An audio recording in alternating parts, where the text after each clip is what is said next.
If we could start the meeting, please, with the Pledge of Allegiance. I pledge allegiance to the flag of the United States of America and to the republic for which it stands, one nation, under God, indivisible, with liberty and justice for all.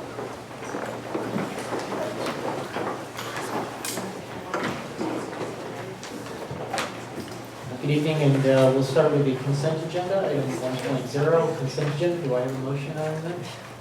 Ms. Bush? I move to accept the consent agenda.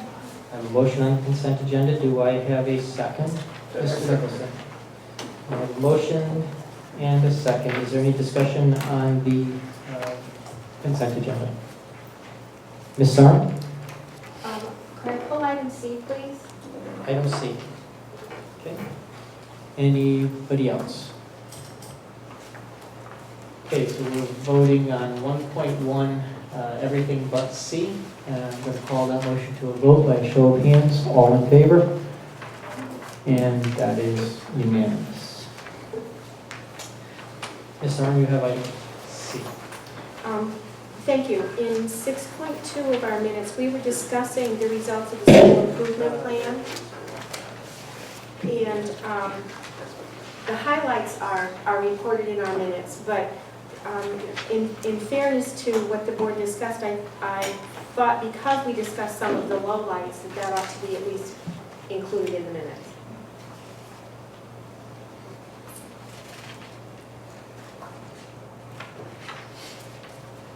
To better represent the discussion that took place.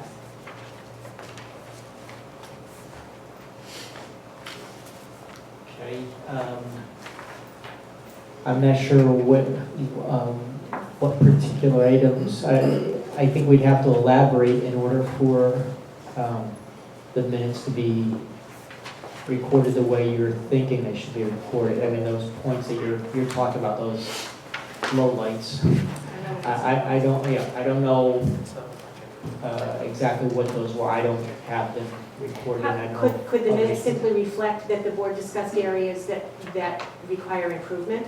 Something like that. Okay, so That just would put in better the statement represent the that we not discussion. only talked about the good things, but we also the areas of improvement. Yeah, Now would that be all right?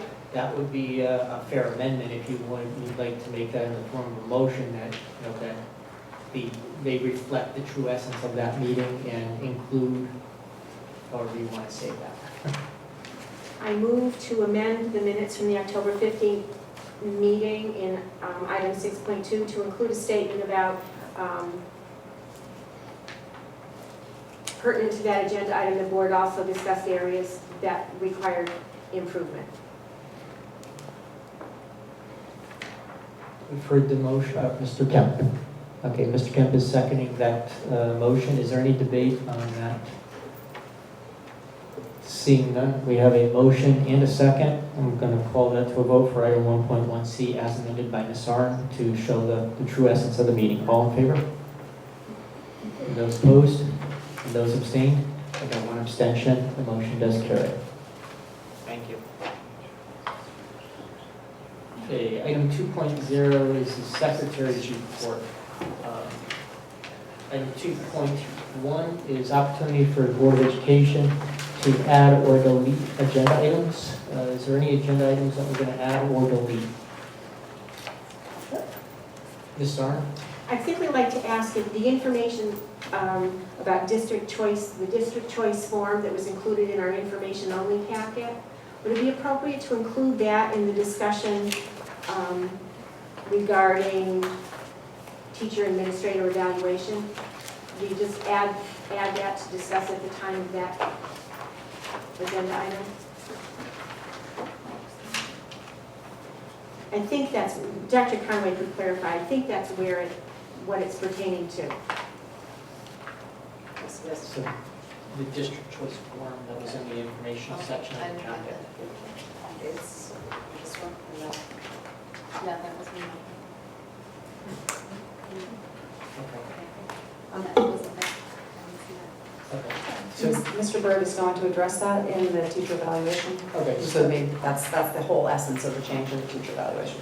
Okay. So So that we will be addressing. that is part of the discussion then. And so you don't need to formally add it as an agenda item because that will be the topic. I wasn't going to add it as an item, I wanted to make Yeah. sure that it could be included, that's Okay. all. Okay, That thank is you. covered. Okay. Thank you for that clarification. Any other additions, deletions, Ms. Fisher? I'd just like to amend item 5.7 to say superintendent's evaluation and discussion of contract, executive session anticipated. Okay, so we're adding contract discussion to that item 5.7. Right. Okay, is there a second on the motion to amend item 5.7? Mr. Nicholson? We have a motion and a second. Is there any discussion on that motion? Seeing none, I'm going to call that motion to a vote. All in favor? And that's unanimous. Any other items to be added or deleted to the agenda this evening? Seeing none, we'll move on. Item 2.0. I don't know when we stopped having a communications piece in the front, but we don't have it, but sometimes things like what I'll talk about here, I think should be shared with the public.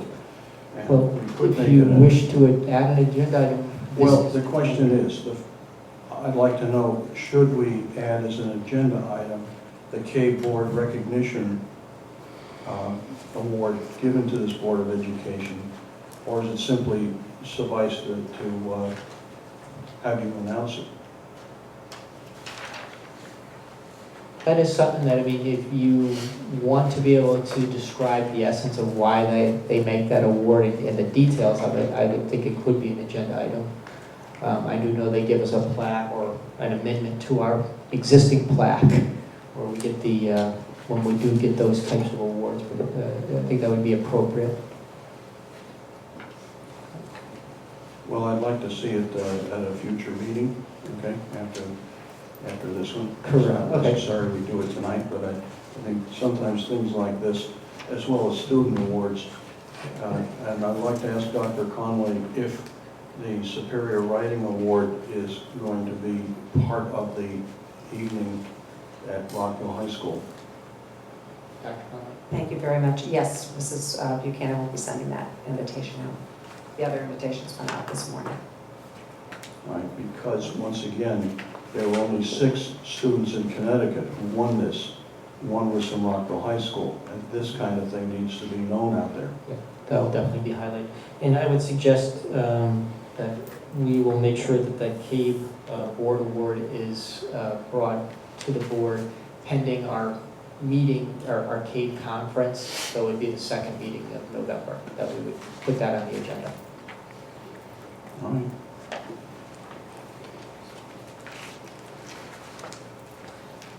Any further items?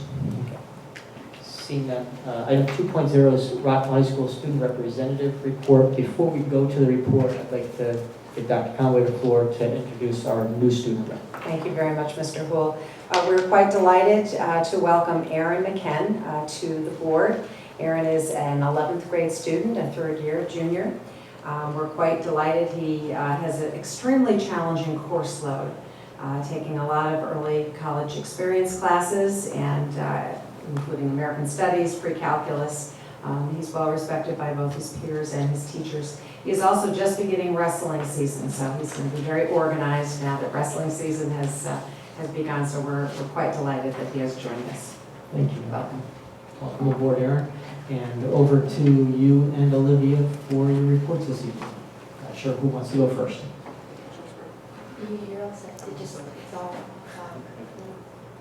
I'd like to thank you for giving me the opportunity to talk and welcome Okay, me. we're going to have to ask you to pull the microphone just a little closer so we can hear you. Sorry. Thank you.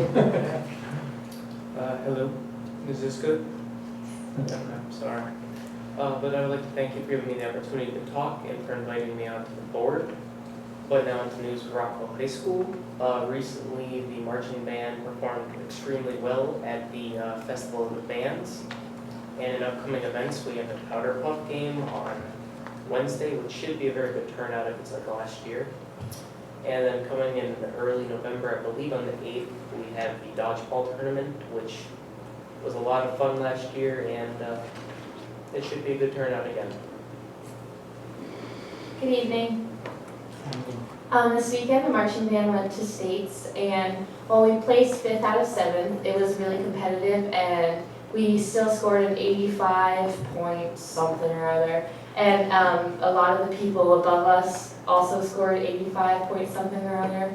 So it was really competitive. It was a really good show, and it was amazing to see some of the Class 5 bands, the really big ones, some of the stuff that they're able to pull off, and it was really spectacular, even though it was quite cold.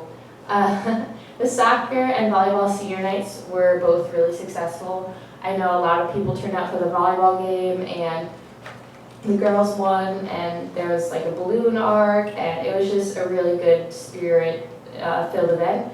And the soccer team also went really well. I wasn't able to attend, but I heard really good things, and I know a lot of the boys on the team are very, very proud. It is already the end of Q1 this week, which is kind of crazy, but kind of awesome at the same time. And it's really flying by, and it's been a really successful first part of the school year. The National Merit Scholars were announced. We have 3 students, Andrew Zajic, Brian Bleak, and Alyssa Condon, who have received this National Merit Award, and it's really impressive to hear that 3 students were able to achieve this, and they definitely deserve it. I know that I believe they're the top 3 in the class, so it just kind of makes sense, and I know they work really hard and are all really intelligent. Also, I heard Mr. Kemp mention the Play Award that was entered. My peers is one of the people who received the award, and she is so excited. We heard her concept. So you submit a concept, and then based on your concept, they are actually going to develop and act it out. And she said it was amazing, and that she can't wait to see it acted out, and it was a great experience. So thank you. Thank you both for your reports, and welcome aboard, Aaron. Is there any questions for the student reps this evening? Right. Moving on. Thank you. Item 3.0 is community forum, opportunity for comments on agenda items, potential future agenda items, or general information to be provided to the board from citizens and community organizations. Does anybody wish to address the board this evening? Mr. Poole, Yes. I take advantage of my seat for a moment. This is the last board meeting before the next local election, and I wanted to thank all the board members on behalf of the entire Vernon Public Schools community for your dedication, your time, your energy, for everything you do, and also and especially for your belief that what the board does has an effect, positive effect on student achievement, and that's why we're all here. So I wanted to say that to you. I'm hoping I'll see you all back again shortly, but just in case we don't, thank you, and I know Ms. Goldich will not be here with us again, but Yeah, Ms. thank you. Goldich and Mr. Thank you so Nicholson much. both are Mr. back. Nicholson, I apologize, yes, we both know. So thank you so much. It's an incredible, people have no idea, as I'm sure you can tell them. They'll get their Monday nights back, right? Yeah. Once a month, wasn't that what your promise was? Wednesdays and Thursdays, and sometimes weekends, and all of that. So thank you both so much for everything you have given.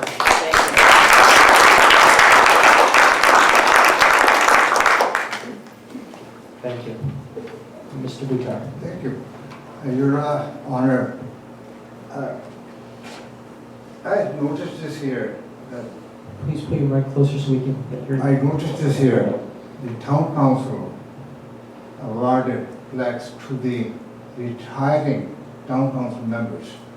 I think continuing the same tradition, the board should also pick it up and do the same thing to the retiring board members who are not coming back. Thank you. We will consider that and figure out what we can do in that area. Thank you. Right. Item 4.0 is curriculum. Item 4.1 is revision of the Vernon Teacher Evaluation and Development Plan. Dr. Conway. Thank you very much, Mr. Poole. As you know, the board approved the teacher evaluation and development plan in June, I think it was. And so we submitted that to the state, telling them fairly early in April that we were going to follow the SEED model, the state model. Since then, the state has applied for a waiver under No Child Left Behind because we are moving away from the Connecticut Mastery Test and CAPT test to the Smarter Balanced Assessment Consortium testing, SBAC. This year, the district participated in both. So they took the CAPT and the CMT, and then took the pilot test for SBAC, as we're calling it. This coming year, there is an opportunity to take either one or both as well. But this year is the last year for CMT and CAPT, and neither of those tests are testing what the Common Core State Standards are testing, and that's where we've started to move, and we're well on the way towards that. So the information we will receive back from the CAPT and the CMTs next fall will not give us any information that would be useful to us. And so we were asked by the state what we plan to do. We will be giving the CMT and CAPT in science because SBAC is not ready in science. But we will also be moving towards using SBAC as the field test. We are going to get information back. We're supposed to get information back from the pilot according to school, or at least by district. We have not received anything yet. Next year, we're supposed to receive it back by student. So we should have information that we'll be able to share with parents on how their students are doing, still on the field test, not on the official test. So that will be very helpful to teachers and to students and their parents as well. And then we will be moving on to obviously SBAC that's the only test that would be offered in 2015. So we needed to respond to the state a week or so ago, and we need by November 1st, if that affected our evaluation plan, which it does, then we needed to do that. So I'll turn this over to Mr. Burt to share that. This is his area. Thank you. You have the floor. Thank you and good evening. I'd first like to turn your attention to page 2, to the team that worked together on this document. As you can see, it's representative of different groups in the district, and it was an excellent group with a lot of insights, and both conceptual as well as grammatical. And what we discovered is that the state document did need some grammatical changes. If we give you an overview, rather than try to go through the teacher section, which was primarily the concern of the committee, was to really revise the teacher section. Mr. Burke, just very quickly, there is a correction. Mrs. Vijayashekhar was left off of that list, so we have added her. So you have a new page 2 in your blue folder. It's just that the list we did omit a name. Thank you, I apologize for that. I think the easiest way to do this, rather again to go through all of the pages, is to turn to page 8, which is a graphic overview of the evaluation plan, both for administrators and for teachers. And we've made some changes there, which does address some of the concerns with what assessment we'll be using in the spring. One of the big changes is the fact that typically, and for taking a look at the administrative final summative rating, the 45% under multiple student learning indicators, half of that would be on their their SLOs, or their student learner outcomes, or objectives, and half of that would be on their assessment results for their school, and basically standardized testing, and that would be grades 3 through 8 on the CMT, and then the CAPT for the 10th grade. Moving to the new assessment, the state has essentially given us the waiver, and of course, as Dr. Conway said, the results may not be in from that assessment, which we'll be giving in the spring, until the following November. So you can see if we want to have a timely evaluation for our administrators and for our teachers, it's not exactly fair for them to use that information. So rather than using the state assessment data, that entire 45% will be based on the learning objectives for their building. And then same thing that ties into, you can follow the arrow across. In some ways, the assessment data would then impact the teacher's summative rating by 5%. In this case, it's going to be based on the whole SLOs. Now, the interesting piece here is that teachers need to tie one of their student learning objectives to the building one. So they actually, it's cyclical in a way, that you have your building level. It could be a reading objective for the elementary schools. Then the teacher would build their own reading objective for their grade level, say grade level 3, and then create more specific objectives for their students in their classroom. The basis for the plan, a lot of this is collaboration, which we think is fantastic between both administrators and teachers.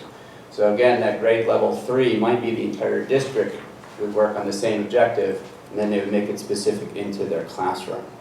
Okay? Don't stop me if I'm going too fast here. And then, so go backwards. The success of the learning objectives for the administrator will be based on both how well their building met their goals. So in other words, we want 80% of our students at grade level in reading in second grade, or making progress, making one full year's progress, which we can measure. We have standardized measurements that we can use locally. So it's success on that. And then also, partial of their rating would be based on whether or not the teachers met their SLOs. So it's a nice way to work together on these objectives, all in the intent of moving students forward and growing students. So that's the key indicator. Now again, in the plan, it says you should be using standardized assessment data when available.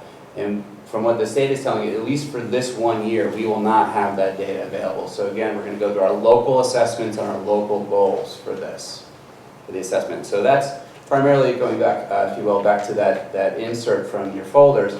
That waiver now allows us to say, and again, we're pending approval from the federal government, and this application went out months ago. We're still waiting to hear back, but we're all moving forward. Most districts are moving forward with the idea that this will be eventually approved.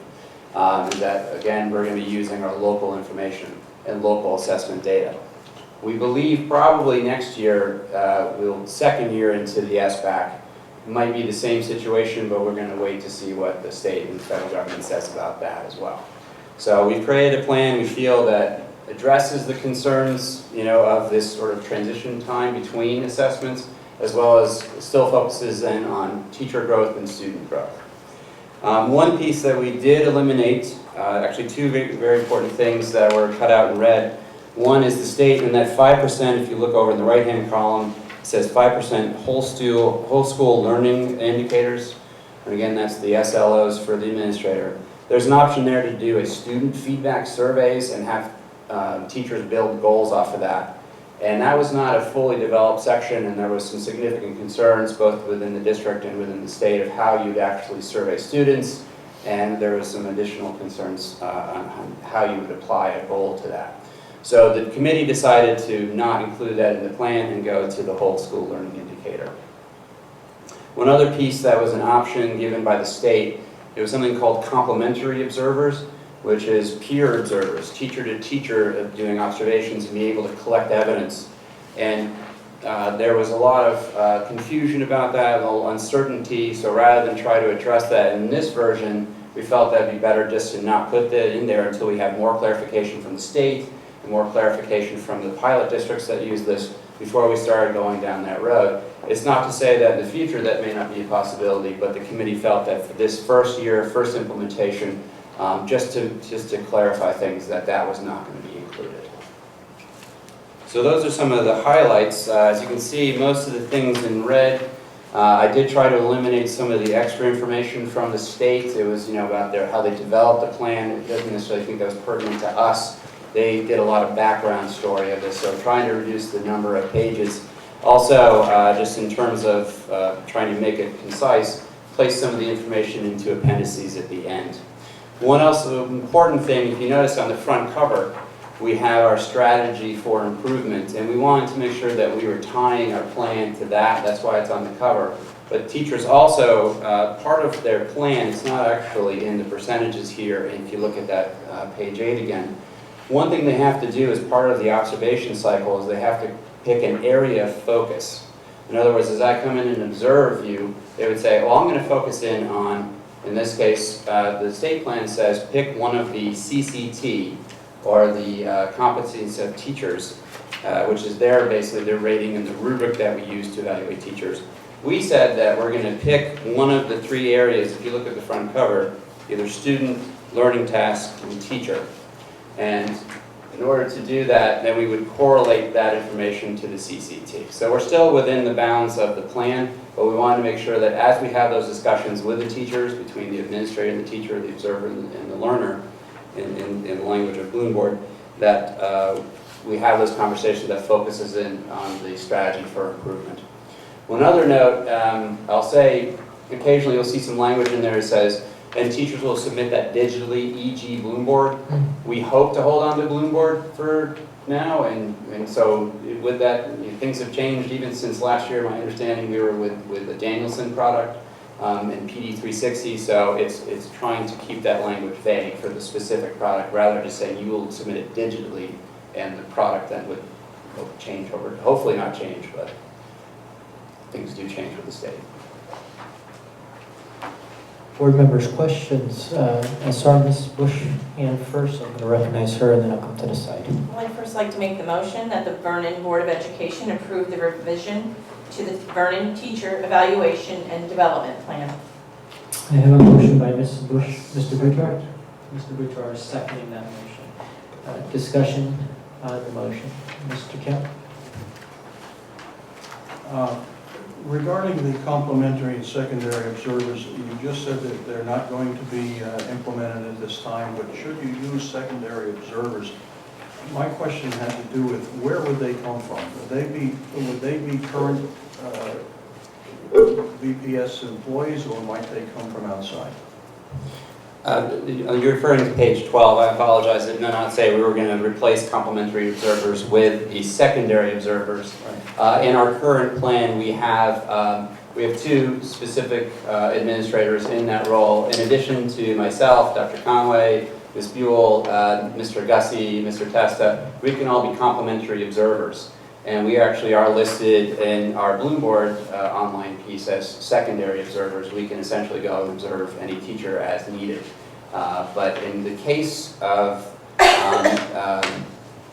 our two secondary observers, that half-time their role is indeed as a secondary observer. They actually are the primary observer for a number of teachers, because if we looked at the total number of observations on this plan for the entire district, and in some cases, I'll take Maple Street for example, if we look at the number of new teachers requiring 3 full observations and 3 additional informal observations, in addition to the year 3+ teachers that require 1 observation in addition to 3 other informal observations, the total number of full-length observations was 54, which was a tremendous amount for one administrator to try to complete. And the majority of those required a pre and post observation. So you can imagine now you take a 45 to an hour long observation and multiply that by 3, because you have to have a pre-observation and post-observation, and ranging from a half an hour to an hour discussion. So we felt that as we do have these new positions, and I can't speak to when they were created or why they were created, I'll turn it over to Dr. Conway, but we are using those folks to do primary observations for some teachers, and in some cases with newer teachers that require the 3 full-length ones, they may be doing 1 of those 3. And to answer your question, it's in-house, it's only in-district. Dr. Conway, did you want to add anything to that? We actually have many people, many administrators in the district also listed as secondary. So at the high school, the 3 administrators share the staff divided in thirds. And yet Mr. Rocket is listed as a secondary observer for any of the teachers, because he needs to be able to go in, especially to newer teachers, and to do that. So there are people in the middle school is the same way. Center Road, both Mrs. Poglich and Mr. DeBellis are listed, one is secondary to the other, depending on who the teacher is. But Mrs. Fischer-Shaker and Mr. Phelps are both since July 1 listed as secondary observers. I think they're pretty wide-ranging for most of the staff. They're able to go in, and they've been observing right along, so they're helping out. But they're secondary observers that when the state created the phrase complementary observers, it couldn't be put in place in the first year anyway, because that's, as Mr. Burt said, it's teacher to teacher. So it's someone who's going in and observing a colleague, but the only teachers who can do it are those who have been rated as exemplary. And so you have to have gone through the entire first year, and then only those who are rated as exemplary may do it the following year. So this year, there could not be any complimentary evaluators anyway. Mr. Kemp, you still So have the there's floor. no current thinking to tap a pool of qualified people to do this take on this particular role, given all of the time constraints that all of these evaluations will be requiring. We might have considered, or other districts might have considered, accessing other resources than some of our employees. I'm not sure what those would be. Well, for instance, if CREC had a pool of highly talented retired administrators, thoroughly trained in observations, which they've been doing in their careers, that they might be a valuable resource in getting this task done. Yes, it's also very expensive. I was going to say, probably at a cost, Mr. Kemp. I just wanted to understand what that meant. Okay. Another question. You still have the floor, Mr. Kemp. Page 14, there's a removal under the examples of opportunities paragraph, and I'm curious as to why they're participating in development of teacher improvement and remediation plans for peers whose performance is developing or below standard was chosen to be removed as an opportunity. We can both Mr. answer, Chair. but go ahead. It's along the same vein as the complimentary observers. They felt that that gets into a evaluative role. The committee felt that, so they decided to remove that. It was along the same idea as a complimentary observer, that then places you into a different relationship. In most cases where there is some remediation for a teacher, they're part of any plan. Typically, there's a specific skill that's deficient. Part of that would be go observe a colleague that say it's classroom management skills. Then that might be part of a plan to go observe that colleague.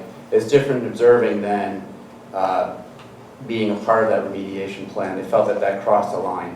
Again, that's something that could be reconsidered in the future. They just felt for the first iteration of this, they really wanted to try it out before going down that road. And they would be, excuse me, if I may, they would be the Teacher Evaluation and Professional Development Committee, the local committee. Thank you. Mr. Kemp, you still have the floor. There are three locations on page 17 and 18 where the timelines to do the feedback from the observations, I think, is somewhat limiting, but I'd be willing to consider your thoughts on this. I think 5 days to get back and provide that feedback might be a little bit restrictive, and I was thinking you might be better off with a 10-day time frame in each of the areas where you've stated 5 days as your 5 business days. So I'd like to hear what you might prefer. Well, if you actually read the top paragraph on page 17, it defines why that is. Realistically, as you're teaching, especially if you're a newer teacher, and you're observed on Tuesday, and if you took 10 days to get back to you, you probably don't remember Tuesday. You probably don't remember what you had for lunch yesterday. It is a fast-paced world. It is a lot of work to do, especially your first couple of years of teaching. And in this case, it's some sort of feedback, and I'll give you an example. I'm going to be conducting some observations next week, and that post-observation, that next day, or even that afternoon of that observation, it becomes a very rich conversation because it's in the moment, and you can, for me personally, and I discussed this with the committee, part of those notes from that conversation become part of the record, the permanent record. You actually learn more as an observer as well about what the intent was of the lesson. So if something that you perhaps saw that was deficient through that conversation, you can get the teacher reflecting upon that, and then you can include that into your notes. There must be some sort of feedback to that teacher within 5 days. And that the committee felt they actually had a discussion of 2 or 3 days, so they felt this was about as long as they could go. And I do agree with the committee on that. Well, believe me, I read it, but I was trying to help you, give you a little bit more time. I appreciate the fact that it's good to give people feedback as quickly as possible, but I simply thought that that shorter time frame might be a bit constricted, given all of the observations that are going to be done. So if you feel you can get it done within that time frame, that's great.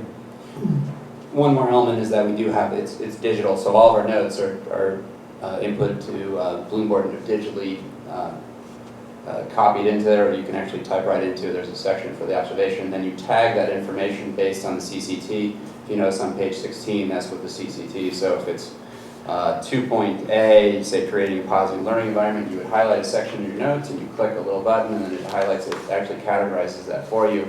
And then you go to a rating at the end of it. There's a rubric based on this. You just click on the rubric on the performance and then you can add comments underneath. So the amount, I'm used to 3 or 4 page observation write-ups.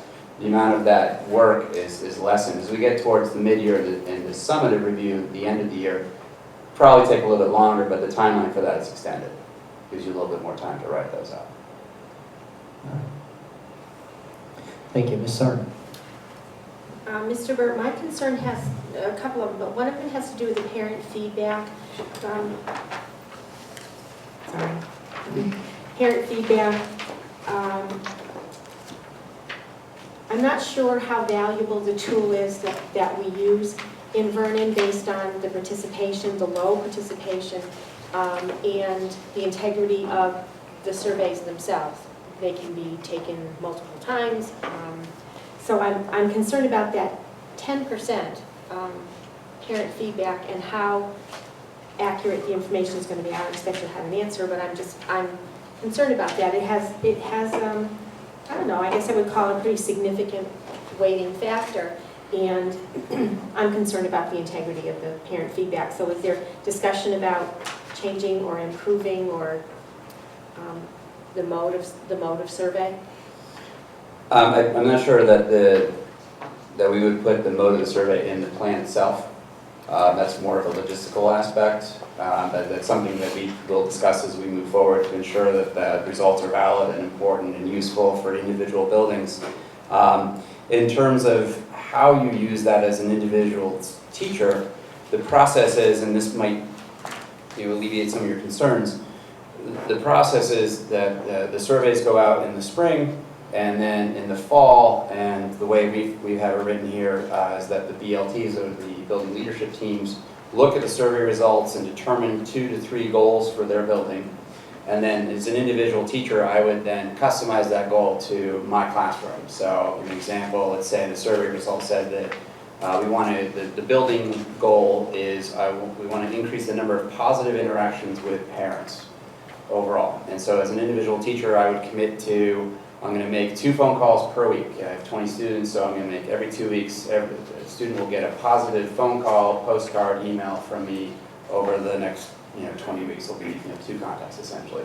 I keep track of that as a log. I copy the emails, the postcards, and then at the end of the year, mid-year conference, well, how are you doing towards this goal? Well, I'm really making progress on that. I'm actually increased. I'm up to 4 contacts per week. So it's a conversation. It's more of an evidence-based conversation with your administrator rather than it's a survey specific to you as an individual teacher.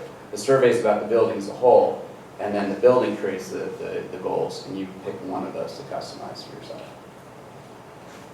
In terms of logistics, we would, something we can explore.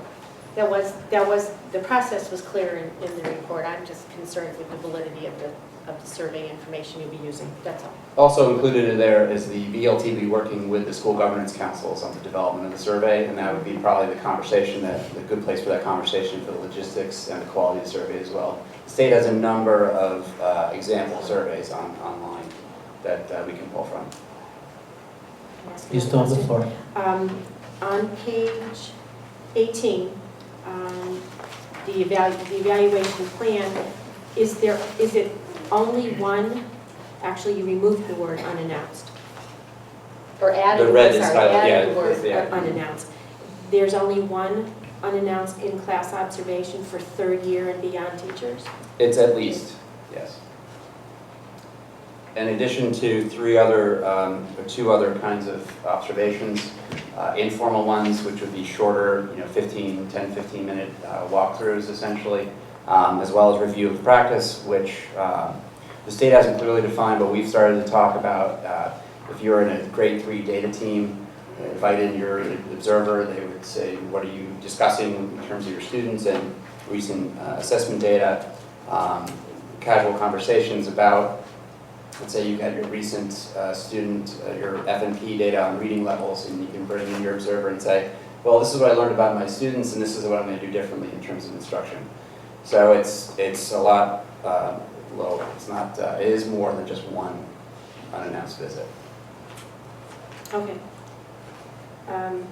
You know, I don't do this, but I read all of this and my thought were two things. When on earth are teachers going to have time to teach? They're doing all kinds of assessing and everything else. And how are you going to pull this off? I can't imagine. The task is overwhelming, and I just can't imagine how you're going to pull it off, not intrude with instructional time, and teachers are still going to have time to teach, and you're going to have, the evaluators are going to be able to do their job as well. It just seems like an overwhelming task. Would you like a response? I love Okay. In terms of when a teacher is going to teach, the standard really is a pre, mid-year, and post-assessment, and that's important. There is no way for you to individualize and approach your individual students' learning needs without first assessing them.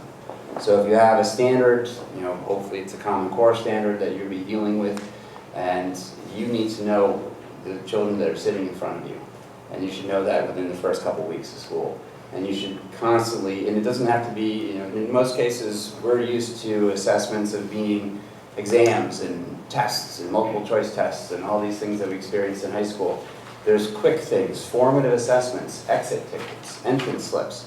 Students come in to do now. You sit down, there's a quick, you know, answer this question on the screen, write it out, hand it in. In most cases, it's not even graded. It's just a quick pulse check on how your student's doing. And at the end, you can do an exit slip. Oh, okay, I taught this concept, did they get it? You know, there's a difference between I taught it and they learned it, and that's the key.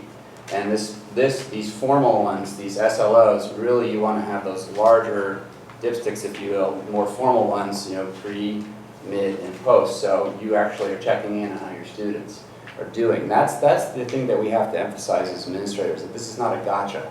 It really is about student growth.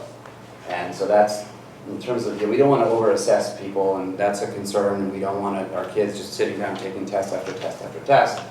But we do need to know where they are, and there's multiple ways of doing that. And as we move through the next few years, we're going to explore lots of different ways to do that, instead of things I think, as adults, we all traditionally think of, you know, like multiple choice tests. There's a lot of different ways to know how students are performing rather than those traditional types of assessments. In terms of how we're going to get this done, we're actually lucky because the state allowed us, it used to be 3 full-length observations for all teachers. You know, so we have somewhere between 10 and 50% new teachers. You can imagine for 350 teachers times 3 observations, 1,000 observations. You know, that, you see a lot of people retiring, administrators retiring at that point.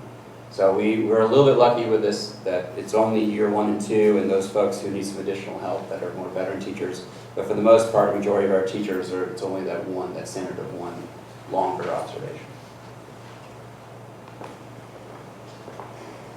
Other questions? Ms. Fisher? I just want to ask, we have to approve it and it gets sent to the state for their approval. So will we be doing this every year? Yes, actually, we This is what it are. looks like. Well, and the good thing about that is that we more or less adopted the state model. And right now, you can see we made a couple of tweaks that are not substantive. The state gave us some of this language, in fact, all the language, to put in here. So, but we've already, we're looking at what we're doing as to how is it helping teachers? Is it hindering teachers?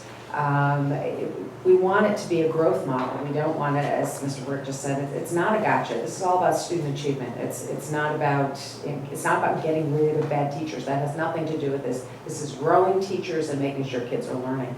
So, yes, it is now an annual submission to the state. And so as this year goes on, there may be things that we say, I think we need to change this, and the committee that Mr. Bird is heading up is the committee that will be looking at that. So yes, we have to annually submit. Thank you. Other questions or discussion? Seeing none, I do have a motion and a second on the floor to approve this model as presented. And I'm going to call that motion to a vote by a show of hands. All in favor? And that's unanimous. Thank you. Thank you.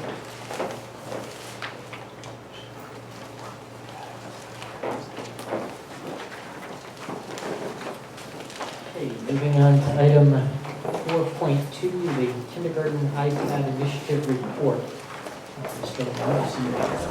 Mr. Lemoyne comes up. If you recall, approximately a year ago, we talked to the board about an iPad initiative that we had planned for kindergartners to see if this tool made any bit of a difference. And we gave these iPads to our AM kindergartens in 2 different schools, and not to the PM kindergartners with the same teachers. And so Mr. Lemoyne is here to present that data. Thank you. Give me just one moment while I set up. I have a brief presentation of video for you to watch, and then I'd be happy to take any questions or comments that you have.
Our design had our AM students at Maple Street and Center Road schools use iPads for 15 minutes a day, 5 days a week. Through the use of selected apps, students focused on 5 target areas: letter identification, number identification, letter sound association, basic math, and basic reading. Introduction of the iPads in the classroom began October 1st, 2012, and ran through the end of June 2013. On average, each AM kindergarten student received a total of 42 hours of iPad usage from October through the end of June. Each AM and PM kindergarten student were screened to gauge basic proficiencies. Areas tested included the student's ability to write their first name, the ability to recite their ABCs, recognition of upper and lowercase letters, and the ability to read and cite words. All initial and final screen results were averaged into an overall class result.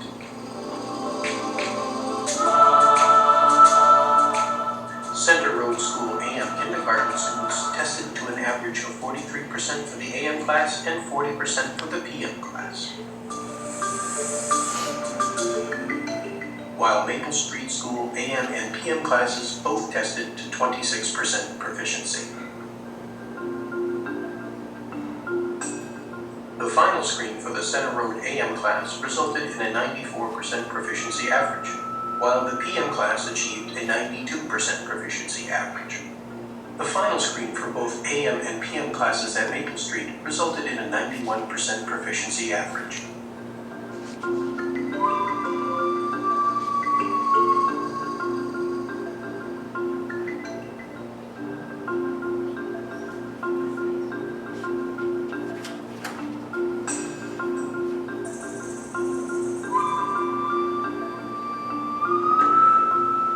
our study has defined no significant statistical variation between AM and PM classes were recorded across both schools. One unanticipated result was the direct observation that both AM kindergarten classes were able to consistently remain focused throughout their 15 minutes with the iPad. Kindergarten teacher Diane Soroy says, "This is the only task I give them where they can all remain focused for the entire 15 minutes.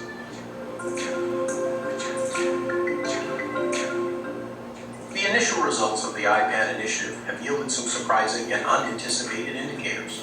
While the screening results seem to suggest that our methodology did not yield a significant variation between AM and PM classes, the consistent ability for students to remain on task suggests a direction we should move next. It appears that iPads may help with regards to classroom structure and provide a resource to keep students focused on task for specific periods of time. This suggests a center-based usage approach that will allow teachers to give more direct support to students. Our next step is to define the methodology to test these conclusions.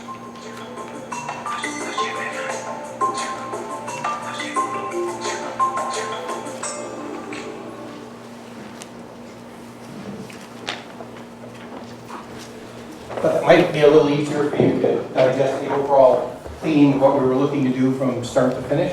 Our conclusions were interesting and somewhat unanticipated, but that was the essence of what we went into this with. We went in with a simple statement: we don't know. In fact, most people don't know how much of a role the iPads or any other technology specifically will play in a classroom scenario. It's highly variable.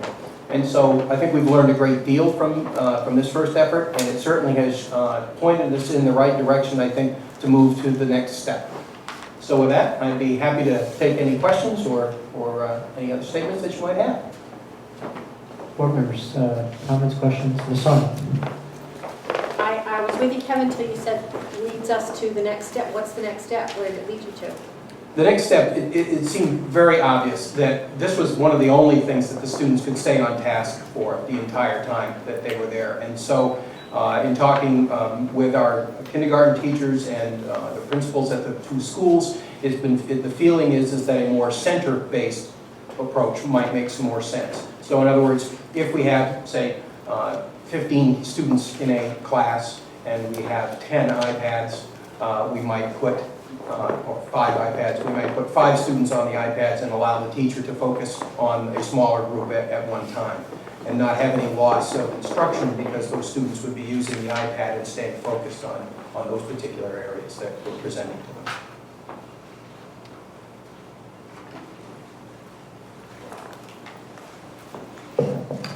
Ms. Bush?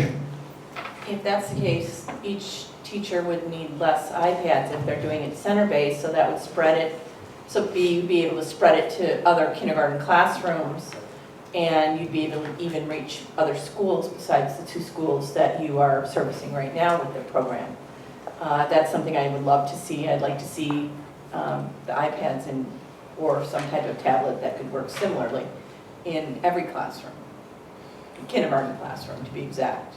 And I think part of the reason that we started this was before we launched a massive school-wide initiative to purchase, many more iPads, we wanted to get a sense of the lay of the land and get a feeling for how effective these items would be. And so I agree with you. That's always been our goal, is to start distributing. And it looks like we might be able to put more iPads into the hands of students for less money, which is always a good thing. Thank you. Ms. Fisher? Where are all those iPads right now? We had 42 total iPads, and so half are at Center Road School and half are at Maple Street School. They each have their own individual iPad carts. They're locked up and secured, and so they're in those buildings at the moment. Ms. Goldrich? The charts, these charts, Yes. AM class students with iPads, PM class students without iPads. What does that mean? I thought they were all being tested on iPads. Only the AM students were actually given the iPads. So we had 2 teachers that have an AM and a PM kindergarten class as of last year. Okay. And so the iPads were introduced to the AM classes at those schools that I just mentioned, but not into the PM classes. And so if you look at the statistics, you'll see that the results for the screens for the PM students. So basically, we're trying to gauge within the same teacher how effective the iPads were. So how did you get data on kids who didn't use iPads? Every school year, kindergarten students are screened. And so the areas that you see on this particular page of your handouts lists all those areas where they're screened. The PM students were also screened as well, and I just simply requested that data from the building principal. Oh, thank you. Other questions? Mr. Kemp, and like I say, I'll get back to you, Mr. Art. I'm just letting everybody else have a chance first. We'll get back to you. Well, to me, the most remarkable improvement is not that Center Road didn't improve, but that Maple Street improved as much as it did. And as you said, the final screens, the results were almost identical. A quick look at the initial screens shows a significant difference. If you, for instance, take a look at the first one, Center Road, the kids could write 38.9% of them could write their first name. And Maple Street, 9.1, and then the other half of the day, 0. And some of their scores were, I'm not sure what segment means, but 0 versus 17. The kids from Maple Street came from a much lower starting position and ended up as good as the Center Road kids, which is great to see. If they can improve that much, I would hope that they'd be able to sustain that kind of improved condition in their later grades.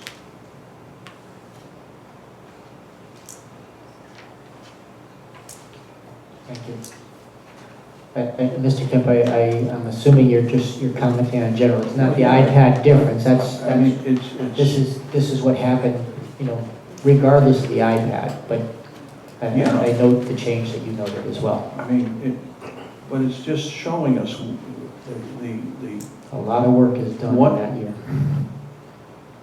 The average student arriving at Maple Street is capable of doing or not, as the case may be.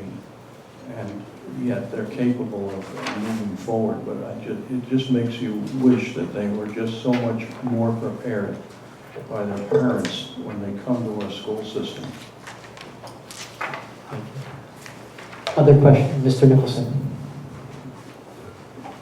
My concern is, you're pushing forward with more iPad use when your results show it doesn't have any improvement in learning. I mean, if you give a kid an actual thing to play with, yeah, they're going to sit and quiet and play with it. But my son will be in kindergarten next year. I'd rather have him interacting with his teacher, not a machine. There's no improvement in the results. It's just giving them something to focus on versus the teacher doing their job.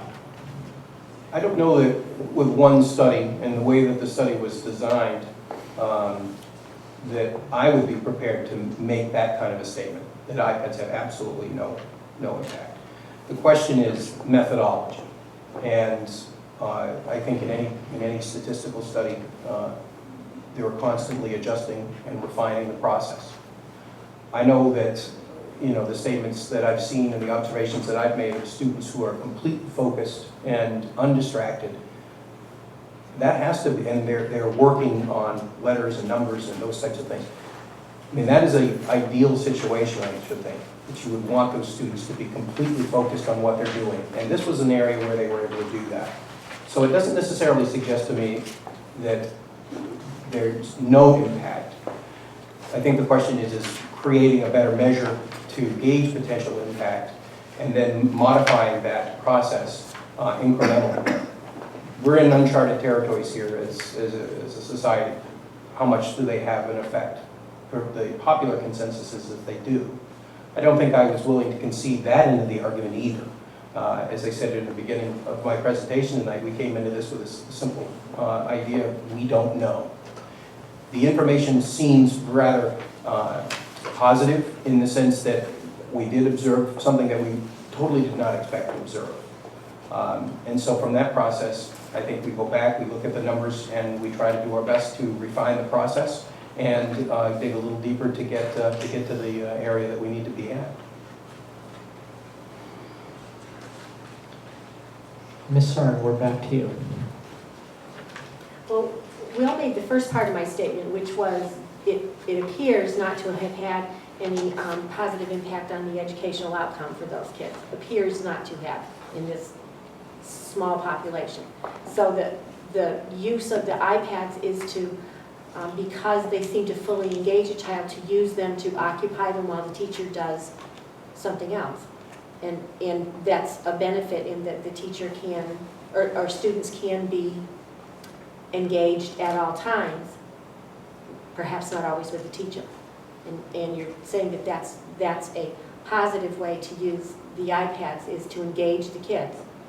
I think that it's, and I spoke with a number of my colleagues around the results, and I think we all are in the same place, that it may potentially help us redefine classroom structure. To what level and to how exactly we're going to do that, I think we still have to design that process. And so statistics are funny. I mean, as Mr. Kemp noted, we saw a tremendous increase from the students that were at Maple Street School that were at 26%. And they moved all the way up into the low 90s. Was that a factor of the iPad? Was it a factor of a high-quality teacher? Or was it some combination of both? Our study wasn't really designed to do that. Keep in mind the kids had only 15 minutes of time. And so what we were looking for was very broad stroke. Would this make a very noticeable, remarkable difference right off the bat? And we didn't know the answer to that. And so having gone through the process, we've seen that it may or may not have. The initial numbers suggest that students were dead even. However, as Mr. Kemp noted, some students came from much further behind. And so again, I go back to that question. High quality teacher, iPad interaction, some combination of both, just that particular crop of students, we don't know. And so I think many folks would suggest that an iPad is an effective tool. I think it's a question of knowing how to use that tool properly, which we're trying to get to. So you're going to repeat the experiment or do something different? We're going to modify it. That's then the discussion with the building principals and the classroom teachers, that rather than limit iPads to just the AM classes, as Ms. Bush had suggested, our idea is to spread that out throughout the schools, try to get more students involved, and maybe alter our methodology with regards to the applications that we're choosing. I mean, it simply may have been that the apps that the kids were using weren't the best apps for teaching that particular area that we focused on. And so we'll be looking at perhaps some more standardized tools. Lexia has been suggested as one possibility because, as I understand it, Lexia may now have an iPad application, and Lexia has some very interesting capabilities and results. And so we may be looking in that direction. May I ask that whatever the decision is, how you're going to use the iPads next, that inform the board in advance of, and then a report like this to follow? I'll put that in the form of a motion, please. I think you just did that. And Thank you. I have Mr. Nicholson. Second. I have a motion and a second that we have some information to the board prior to the implementation of the next version of this study, and that we then get the results back. Did I get the essence of your motion you did. correctly? Thank you. Yes. Is there discussion on that motion? Seeing none, I'm going to call that motion to a vote by a show of hands. All in favor? And that's unanimous. Are there any other questions for Mr. Warren? Mrs. Bush? What I wanted, I understood that the difference wasn't huge or at all, but bringing it down to more children having access to it, that helps individualize instruction for kids, as well as giving them time to practice as well. and they don't always have that at home. But I wanted to get the opportunity for more kids to have the opportunity to use these iPads. So I'm really looking forward to making sure that they're getting in more kids' hands, because even though the results aren't very different from the kids with iPads or without iPads, there could be students in there that impacts tremendously. So I really like to see more what's happening. So make sure that we're kept apprised of not only what you're going to do, but the results of what you do as well. And if I might comment, that's a fine point about individualized instruction, and that's one of the strengths of the iPads that is there. In fact, we had approximately 30 or so applications at various levels across the different areas that we were testing. So we had, for example, a very basic reader, we had an intermediate reader application, and we had a high-end application. And we had a very structured way of presenting that to the students. One of the ideas, as you touched on, is to allow a greater concentration and a more individualized learning plan for each student that the iPad can adapt to, and then allow that student to practice. And so this isn't, I don't think, a case of just keeping students occupied and busy. This is part of the methodology that we're proposing, that it would be targeted and focused towards individuals, which is a little bit of a departure from where we were with the initial study, which was a very blanketed approach. Thank you. Any additional questions? Seeing none, thank you, Mr. Gilmore, for your report, and we look forward to the follow-ups. Thank you.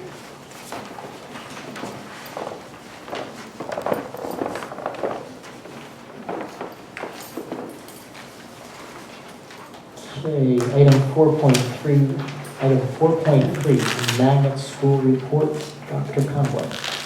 Thank you very much, Mr. Hool. In your blue folders, you should have a legal size paper that looks like what you had in your packet, but I did not believe that the 2 columns there were clear enough. And so this gives you more information, and I will turn this over to Mr. Burt to explain that. And I first have to explain the original report said August 1st on it, which was when I got all of the initial reports from the receiving schools. So that's when I created the report, and my secretary ended up putting that number on there. I didn't correct it, I apologize. So to clarify, I can go across the columns here since you didn't have really a chance to review this, just to kind of give you a sense of what's sitting in front of you. The first page divides up, we get reports from different receiving schools. In this case, it's correct census, a large report, and then some other LEAs have sent us different reports, sometimes single reports. So that's how they're grouped in this case. The next column you'll see is the tuition, and then the June 30th, that is the count of the students, actually the enrolled students at that point. And that is by student, and again I have those names, obviously I would not share those. And then the next column would be the total tuition. And then we tried to expand this a little bit to give you a sense of what's actually happening within those schools. The next column is any one of those numbers, let's say the top row there is 3 for the Academy of Aerospace and Engineering. Of those 3, 1 student withdrew and came back into Vernon Public Schools, and then 4 left Vernon Public Schools to enroll into that school, for a net increase of 3. And you'll see that next column, that October 1st enrollment, which we finally received from all the different schools just last week. That is what we believe to be the most accurate number as of right now. And then the new total tuition totaled at the bottom. Same thing for the other LEA school names at the bottom there. So you can see we've seen an increase of a net of 7 since June 30th. But it's interesting to see the withdrawals and the additions. I can't speak very well to why that is, of how these lotteries work and the different seats that are open. I think Dr. Conway could speak to that a little bit better than myself. The next page would be the total. It gives you a comparison. The first line is last year magnet school enrollments, and then this year enrollments. And the point 2, I believe, is that there's a part-time school. And then it gives you a difference, the tuition as well, and then our currently budgeted amount for the 13-14 school year. On the final page, we thought it would be interesting to break this out a little bit differently, just to provide you with some further information. What we don't have is, and we can possibly generate this. We are finding some difficulties with our current student management system. As you know, we are in the process of replacing that. But we can tell you, we tried to divide it up by level, elementary, middle school, high school, and then there's some 6-12 schools. To give you some further information of where students are leaving from and going to, one thing that is important to note, if you look at the elementary level, a number of those new enrollments, a significant number, about half of those, I believe, are pre-K students. So it's not as, doesn't appear as significant, the new enrollments, but it still is a large number. So I'll give you a few minutes to take a look at that information, and then I'll be available for any questions you may have. Mr. Kemp. Yeah, I'm going to have a lot of questions, and I appreciate the new breakout, but without it, I didn't have the opportunity to develop some of my questions the way I had. But let me start with this one.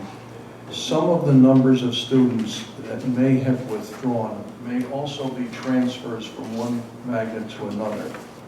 So how do I understand from what you've shared with me, and I haven't studied it now, other than the first one, how can I tell which ones have transferred to another magnet? Because your third column shows withdrawals. But I can't tell from the withdrawals where they went. Did they go to another magnet because they didn't like the magnet they were in, or did they come back to us? Again, that would have, we did this by hand, so I would have to go through each school and sort it that way and try to see where they went to. As I went through this, I didn't see a lot of repeats, so I can't definitively answer that, but I can provide you with that answer next time. What is a repeat? Excuse me? You used the word, you didn't see any repeats. Well, I did a comparison, name by name from, let's say, the Academy of Aerospace and Engineering, and I would look at, Johnny Jones here, then they weren't on the roster for October 1st. As I went through, I did notice that Johnny Jones appeared in a different thing. Again, it's more anecdotal evidence than anything, but I can look through, I can do further exploration if you'd like, to see if there was... Can you make a general statement to say that you don't see a lot of transfers among magnet schools? What you do see in most cases, if not all, is a withdrawal from a magnet school and a return to one of ours. Is that more accurate? Yes, and I cannot speak to that confidently because of, again, we are noticing some issues with our own system and some coding in the system and our iPass system.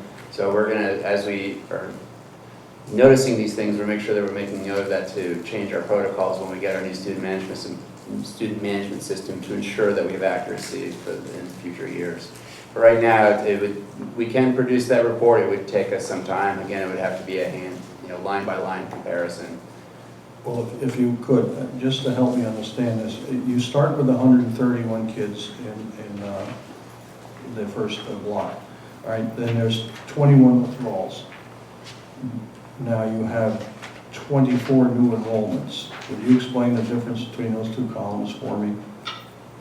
Yes, if, again, Johnny Jones is in the count in June 30th and decides to withdraw, that's in that column, so withdrawal between June 30th and October 1st. Withdrawal from a magnet school. Withdrawal from a magnet school, that is correct. Okay, so 21 kids withdrew from a magnet school. Mm-hmm. Now what is 24, please? Those are new students that were with us last year that are now going to be enrolled in magnet schools, that leave Vernon and go into a magnet school. Okay, so the term new enrollment is new enrollments into the magnet school, that is correct. I started to read this as new enrollments here. My apologies. So Sorry. this new enrollment into magnet schools. That's withdrawals from magnets. Yep. And to magnets. All right, that's a little more understandable. Okay, so, all right, go ahead. Thank you. Ms. Arden. We've been looking to try to impact the bleeding of students. Do you know how many of the students represented here are the pre-K kids? I will get an accurate count for you from my memory. Yeah, if I look back at the elementary school, I believe it was 8 out of those 16, but I'll get you an accurate count. Okay. Sometimes, to be honest with you, we have to do it by birthday because I'll show you the spreadsheet coming from the correct schools. They all listed all of the students as pre-K, including some 12th graders. So if we just look at the date of birth, you know, the student born in 1999, obviously not pre-K, we hope not.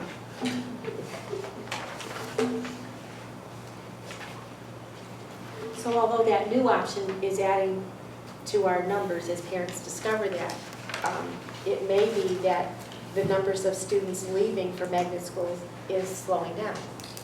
Well, with the exception of but I mean, students who are already in our schools and are leaving our schools to attend magnet schools, maybe would that be close to correct? I would have to look at longitudinal information, and I'll go back a couple of years and see what the trend is for us to do that, but it's something we're going to definitely track from this point forward to make sure that we have a clear understanding of what's going on. And we hope that some of the changes going on at our schools that will influence some of those decisions for those parents. Maybe I'm just wishful thinking, or hoping that that's the case. I'm going to give others a chance. If there are no others, I'll go back to you, Mr. County.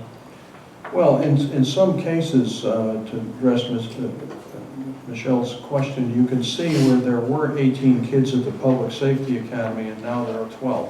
So there's something going on there. I mean, that's statistically relevant versus a change of 1 or 2 here and there.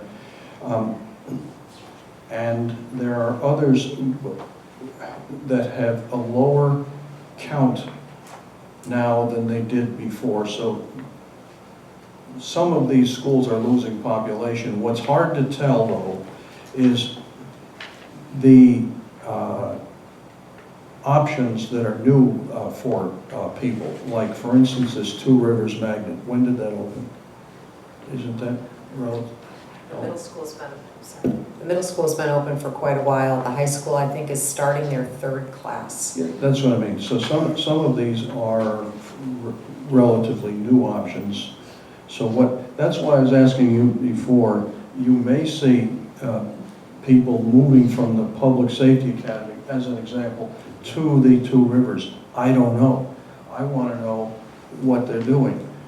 And you know, if they're transferring among magnet schools, then that's what they're doing.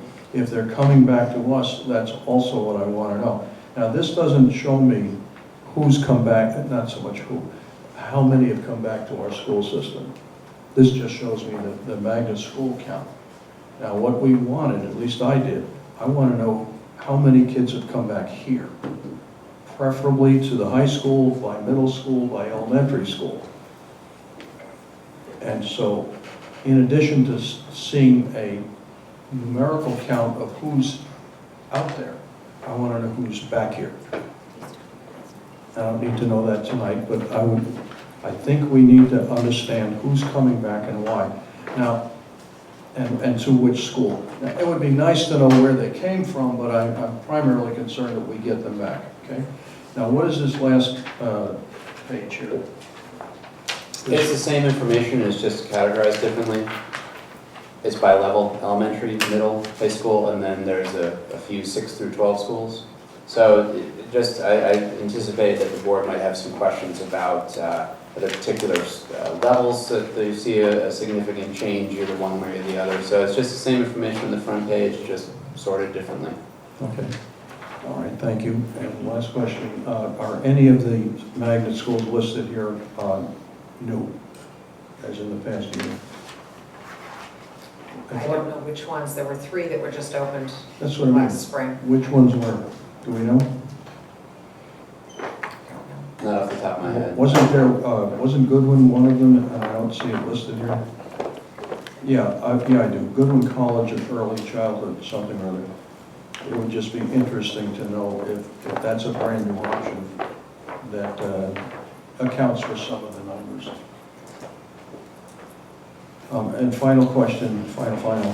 This Great Path Academy at Hartford Public School, I thought the Great Path Academy was at MCC. Is that one and the same? It still is the location is at MCC, but the Hartford Public Schools have taken it over as a magnet school. Okay. Thank you. Thank you, Ms. Buchanan. I can tell you that we do have, since the start of school, of those 21, we can confirm that 11 have returned back into the schools. So that would be since the start of school. Again, this number is June 30th, So some of that may have taken place over the summer, but we were able to check with the schools. And we can confirm 11 of the 21 returned into our schools, not to another magnet school. And we will make sure that we get information on the other 10. Roughly elementary, middle, high school, what are we talking? Center Road School, 1 student, Rockville High School 3, Skinner Road School 2, and Vernon Center Middle School 6 students. 6. Okay. Are we surveying those parents like I thought we were going to do? To see what their motivation was to return? That's not my understanding. Maybe we're going to do I don't that. think it's a bad idea. I'm not going to make an emotion right now, but We've I had will, conversations. I will throw that thought out there. I certainly would think that we would want to have some kind of, I don't know what. I'd just like to know why they're coming back. However, you can do that legally, politely, and, you know, discreetly and all that. We should know. Any other questions or comments? Ms. Harmon? Just one more. We talked about asking parents why they were leaving, and we didn't get that information. So if you're going to ask them why they're coming back, Well, sure. should I we mean, ask them why they're leaving? I was gonna say, I think we did get a report on why they were leaving. I think we do have that. We did ask that question, but I want to know, and I didn't know that we'd be getting them back so soon, but now that we are, why? Any reason? Pardon? Any reason for them to come back? Absolutely. It could be any reason, he said. It Oh, could be yeah. any reason. I just, you know, Just trying to keep tabs on this is a challenge in itself. Thank you for the report this evening. Thank you.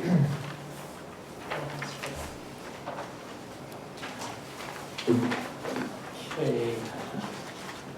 Item 5.0. 5.0 is general business. Item 5.1, review of the results from the district improvement plan and school improvement plan.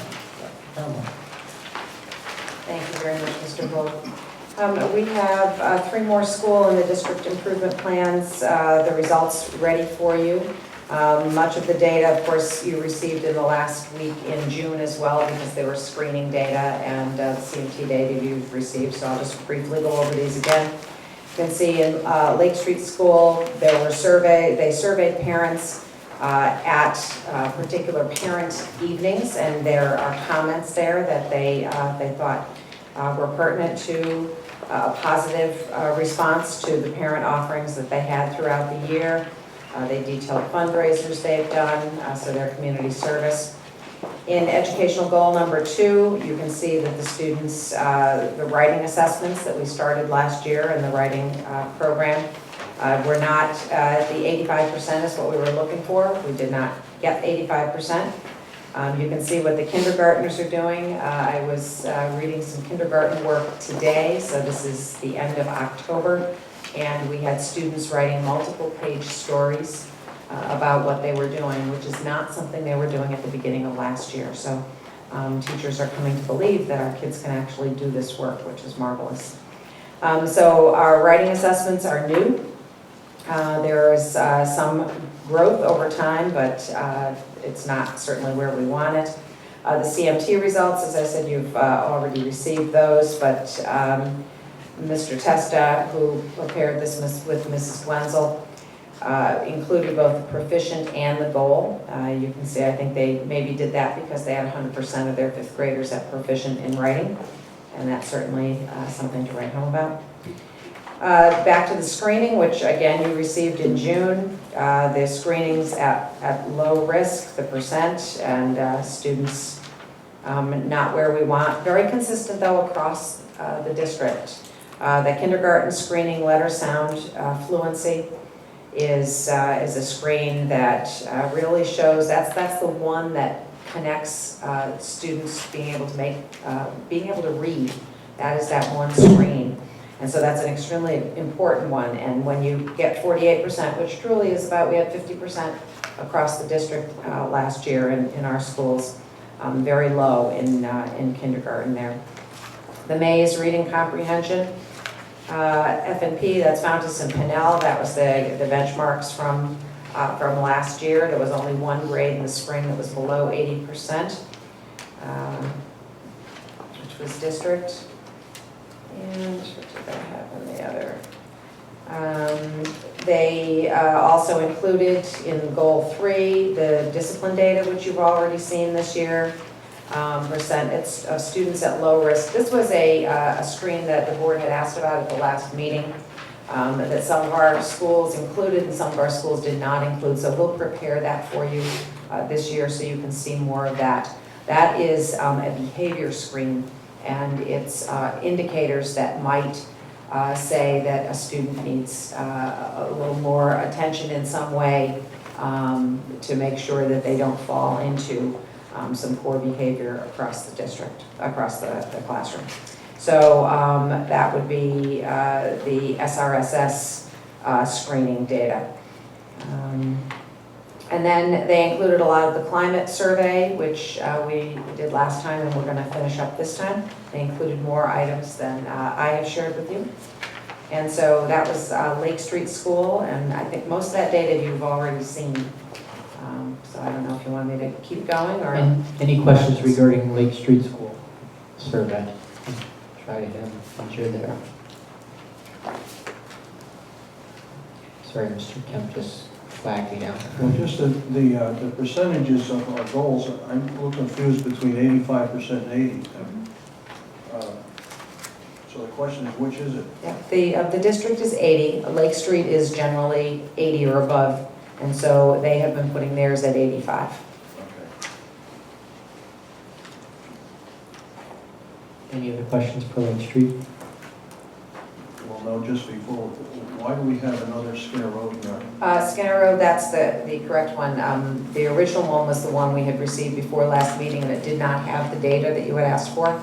So you have a new one that includes the data, because there was more of a narrative. The Skinner Road report was more of a narrative that was in your packet. And so we've included another one that does have the screening data and the CMT data, et cetera.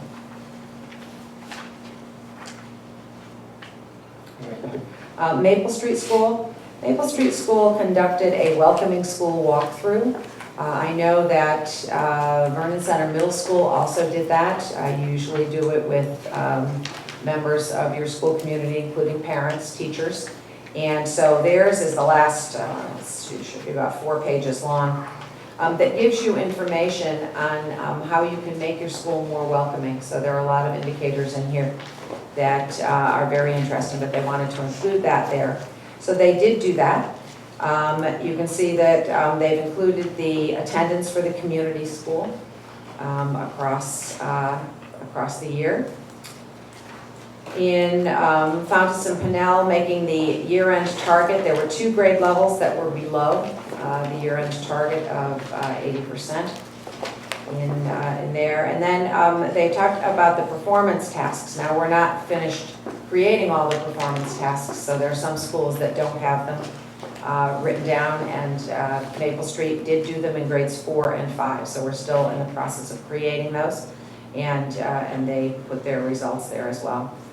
They pre and post, they also did Webb's Depth of Knowledge, DOK, for grade levels, and it's I think it's a 1 through 4 scale, and so you can see in all grade levels they increased from the beginning to the end of the year. So it was an interesting task. It's like Bloom's taxonomy. Can the students think at higher levels? And so just the growth, we certainly don't want them in the 2s. We want them in the high 3s and closer to 4. But there was obviously growth at every grade level of the students' ability to think and perform at higher levels of thinking. The results for the students at my school are friendly, I feel safe, and I belong. Those were the three indicators that Dr. Pacell surveyed every single month last year, and you actually have it there by teacher. So that capital letter BRK is the first letter of the teacher's last name. And the teachers truly owned this. I think I've shared this with you before. The students in grades 3, 4, and 5 were given a survey on those 3 indicators every single month. And so the teachers took that survey data and it truly owned it. If all of a sudden they dropped from 72% of kids in their class thinking that the kids in the class were friendly and dropped to 65, the teachers really wanted to know about that and investigated that, had a class meeting, and how can we do this? And it was a great strategy, which I've shared with all of the principals this year. So they're giving you their data from October to June and for the individual classrooms. So that's I found that very, very interesting data. And then they give you the classroom walkthrough data as well. And that was a huge initiative at Maple Street School last year.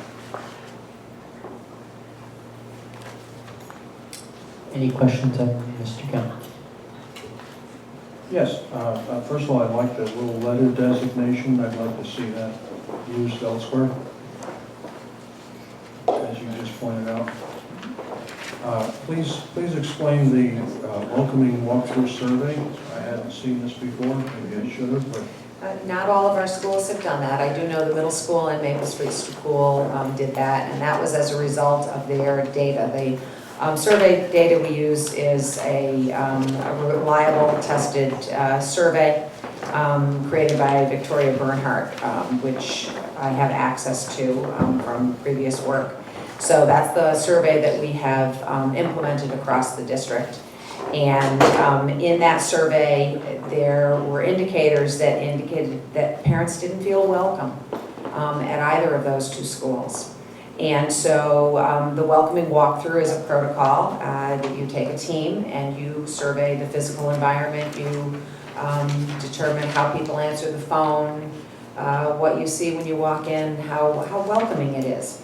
And there are things very specific, if you read the indicators here, there are very specific things that you can work on to change your school, to make it more welcoming to parents, students, and the public. I think it's excellent. I hope it's given a couple times a year, you know, so you can see what the impression is when the year starts, as well as what it's like towards the end. But the individual questions, I think, are awesome. Other questions or comments on Maple Street? Thank you. Skinner Road School, and if you would, there's the new one in your blue folder. You can see, now mind you, half the year was with Mrs. Bordelot and half the year was with Mrs. Simon. So there were 9 newsletters that went out. The school tracked participation at their various family events and curriculum evenings. They tracked student and parent participation in many of their other events, such as the marathon and the more fun events as opposed to the curriculum events, although I think curriculum's fun. They also were involved in Vernon Reads, which are a group of senior citizens who work one-on-one with children. And we had 9 adults and 9 students working at Skinner Road School, which was really terrific. In our the second goal, again, they did fluency at risk, the oral reading fluency at low risk by the end of the year. First grade was almost there, 3rd grade was not quite, the other 3 were all past the 80% mark. The maze results, all 4 grade levels, 2, 3, 4, and 5, which are the 4 that are tested on that. Actually, at the very bottom of that page, which is their page 4 revised, you can see that Mrs. Simon has included this year's baseline data. And if you recall, we have changed the data from the instructional level to the independent level. So that will give us more of an idea of really where kids are reading. So not where we're teaching them to read, the level their reading group is on, but when they can go off and pick up a book, what level they're reading on. So our beginning scores this year will be much lower than last year in there, but she has given us that information. So that's just baseline data going forward. The percent of students at goal and proficient CMT reading, you can see in proficiency we had about 2 grade levels there, 4 and 5. 3rd grade was not there, but that shows in our own data as well. In mathematics, all 3 grade levels were proficient, not at gold, and we want them at gold, but proficient at over 80% in mathematics, and 2 grade levels proficient at in writing. And I think it was Skinner Road that it was everybody in grades 4 and 5 that now, yeah, grades 4 and 5 that increased across the board. Yeah.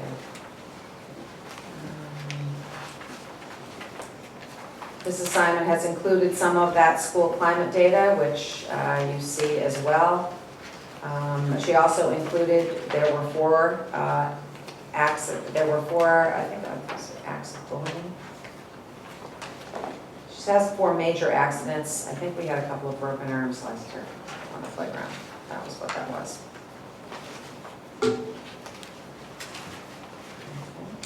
That's about it. Any questions on Skinner Road?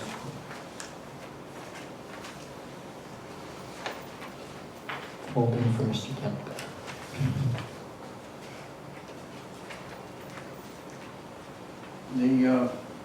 The office referral decrease, how did we change the process by which a referral is made? Or was behavior significantly improved to account for the significant reduction of 40%? I think Mrs. Simon gave quite a detailed report a couple of weeks ago in terms of what that was, and I'm trying to remember exactly what she said about why. It wasn't that they're counting them any differently. So I can ask her to come back to the board. She had given that discipline. Yeah, there was, That's why I just highlighted, all this data has been given to the board already. But just one of the plans highlighting was them. the recess, the teachers out on recess They're duty right, with the students. That was one of the So it's a rationales. new that she had strategy, given but it us. wasn't a different way of counting. Yeah, there was some different strategies. Yeah. So that's what I recall as well. Mrs. Green is the same. Yeah, I was gonna say, we're gonna hear from You'll her hear just a from moment. Mrs. Green shortly. Well, I think the real point is that a significantly small number of kids account for a huge majority of the referrals in each of the elementary schools, and that's where the focus needs to be. It seems to be a pretty common theme. Very much so, unfortunately, but that's the point of this. We have, I forget which school, 5 kids representing 2/3 of all the referrals. So it's great that it's down, but you still have 5 kids representing 2/3 of them. So you have district. The district report, we were looking for some change in school climate, and so if you look on page 10 of that report is Appendix A, and you can see I added in the upper right-hand quadrant, I added the participation rate because that was a huge issue for us last year. You can see that we have increased at all except the high school. We did increase significantly in some schools, certainly not where we want it, but that was increased quite a bit. I feel welcome at my child's school. We only hit the target in 2 schools, Skinner Road and Rockville High School, but we did approach the target at VCMS, so we did better than last year. I know how well my child is progressing in school. We increased, we did not hit the target anywhere, but we did increase at Center Road, Lake Street, and VCMS. And my child's teacher helps me to help my child learn at home. Northeast School did hit the target and exceeded the target. Rockville High School increased. The reason these 3 were here is because these were the 3 that we did use last year, so we're trying to be consistent. We are looking at the indicators to see what ones need to be changed. There are indicators that are not addressed in the Vicki Bernhardt survey, so we have to also look at the state and see what we can do for this year, but that means that this will be a baseline data year as we progress. So this is the one we've been using for 3 years. So these are the data points that I had shared with you. The students who have 18 or more absences on page 2, you can see that unfortunately in 2 of the schools, we actually went up, Northeast and the high school. In the other 5 schools, we did decrease somewhat, not where we need to be, but that's, especially at the middle school, I would say that's Mr. Billiak working very hard, and he and Mr. Ramos are working at all of our schools continuously to bring that down and work with families.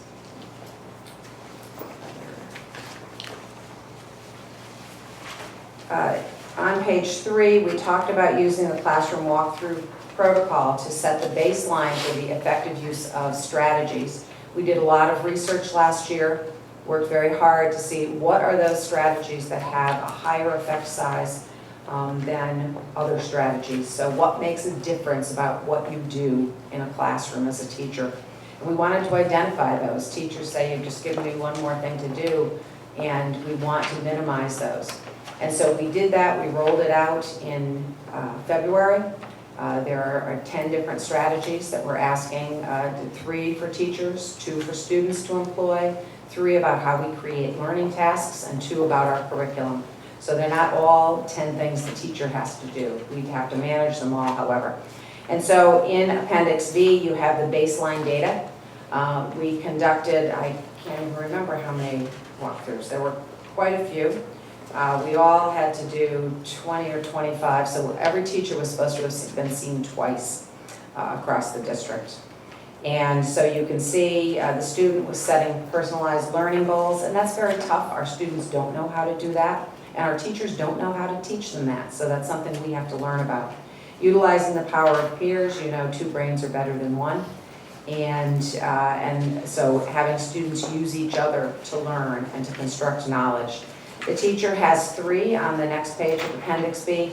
Knowing your student, and that means in a lot of ways, knowing that their grandmother is not well, but also knowing that your student learns best visually, or your student learns best in a quiet place, those kinds of things, or your student is having trouble with phonemes and segmentation of words, so chopping a word up into the parts of the word.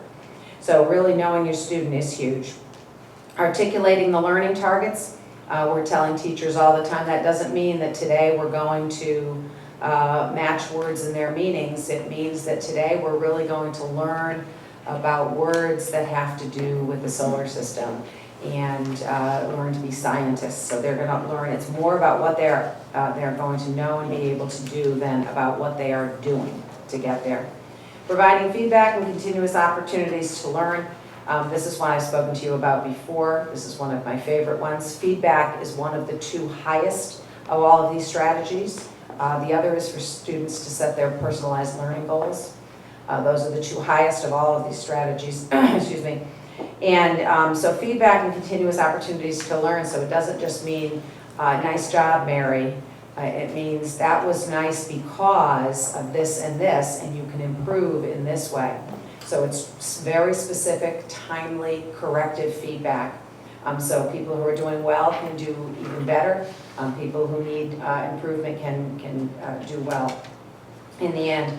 And continuous opportunities to learn. Often, I was a high school mathematics teacher. We get through the end of chapter 1, we give the test, you give a little feedback, and you move on to chapter 2, and that's not how we learn in the world. We need to allow those students to continue to take the chapter 1 test, just like all of us, maybe all of us in this room didn't pass our driver's test on the first time, but our driver's license all look the same. So we need to be given multiple opportunities to prove that we can do what we need to do. Very, very key. Curriculum, there are 2 for curriculum, depth over breadth and complex and relevant, and that those both hit the Common Core, or the Common Core certainly supports both of those things. And then the task itself. Is the task higher order? Is there inquiry in it? And is it authentic? Is it real to these students? So those are the 10 things that we did walkthroughs on. That's our baseline data. We're very excited. We've already done, Mr. Bird, how many? 250, 350? 350. There are about 350 observations this year.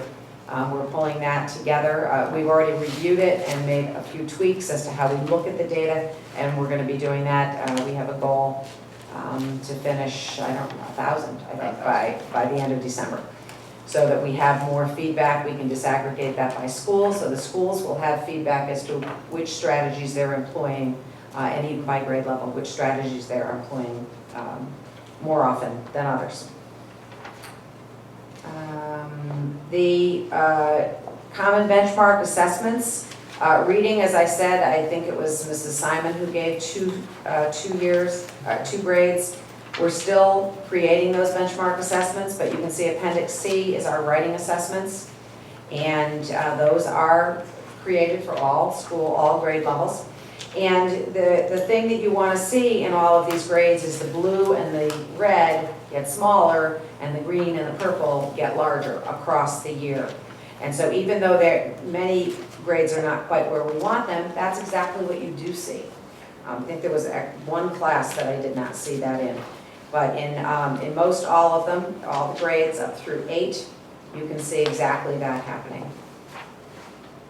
Appendix D is the mathematics benchmarks. You would hope that would be flat. That's not a cumulative. You're not getting better over the course of the year as you are in writing. Those benchmarks are on different skills. And so you want approximately 85% of your students to be hitting the benchmark if you've taught it well and they've learned it well, and you want that across the whole year. So your hope is that these benchmarks are flat. They would not go up to the right. And so when you look at those, you say, I may need to reteach in certain areas. And so you can see we have those completed through grades 5 right now, but we are still working on those. Other data.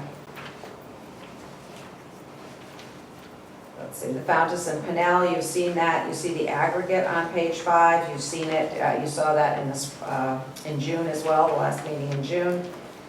And also the top of page 6, you saw that. The universal screens at the last week in June. In that data, there were 3 grade levels. That's the percent of students who are at high risk. So you want those numbers to go down, and they did in kindergarten in both from last year to this year, in first grade from last year to this year, and in second grade in mathematics from last year to this year. Restraints and seclusions on page 8. You recall we had quite a few conversations about those last year. These are reported to the state, and so this is the state's data. They report to us that we have a 27% decrease in the number of restraints and seclusions. So they receive all our papers, and they sent us a little letter the other day that said, please provide us with an explanation of how this happened, which Mrs. Buell has done. And so that's where we are. The unique suspension rate, this we also got out of the state. I think last year we created the data, and so it was only in 2 schools, Center Road and Skinner Road, that the data went down. In the other schools it did go up, and some of it I thought quite significantly, but it may be also that the data last year was not clean, but certainly we need to own that. And there was one more. There was Appendix E. Did I not refer to Appendix E? Appendix E, I think I went right by. And that was the 3 indicators, 3 of the indicators that you'll see in a couple of minutes as well. The I feel safe indicator. I believe the school has a good public image, and for the parent and the teacher. So in I Feel Safe, Lake, Northeast, and Skinner all hit and exceeded their targets. VCMS and Maple Street increased but did not hit the target. And I believe the school has a good public image.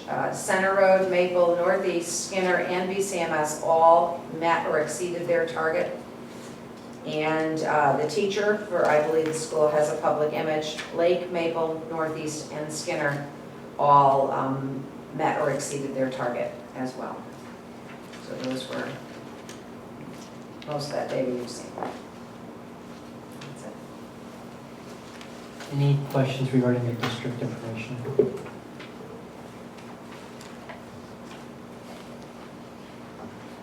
Seeing none, thank you.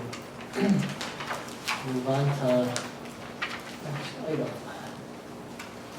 Item 5.2, which is the district discipline report from Northeast School. Dr. Conway, and I see the screen in the audience. Here's the screen. I think this is the last report. Mrs. Buchanan, is that correct? Is this the last one? This is the last of the 5 element, or the 7 schools. So, thank you, Mrs. Green, for staying with us.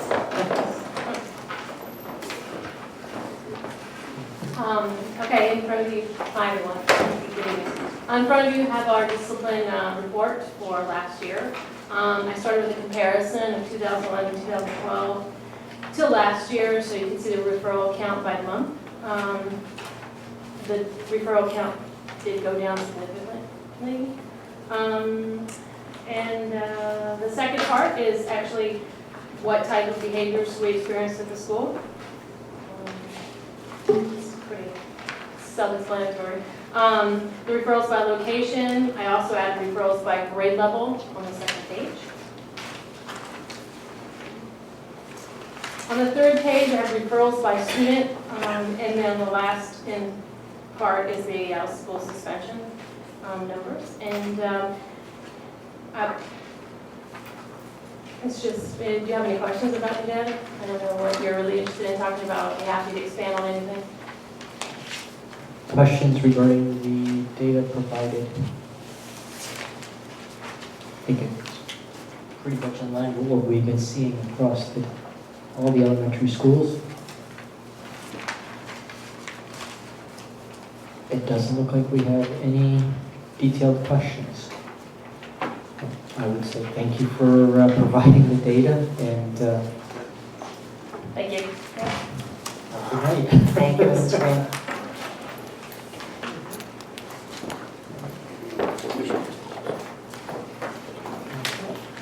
Item 5.3, which is the 2012-2013 school climate survey results for Rockville High School and Vernon Center Middle.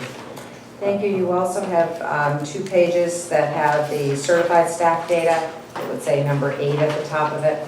The one in your handout, in your packet, had the numbers as opposed to the percentages. The handout now has percentages, and so the bar graph looks a little bit different, but unfortunately we couldn't get the bar graph to flip over on its head.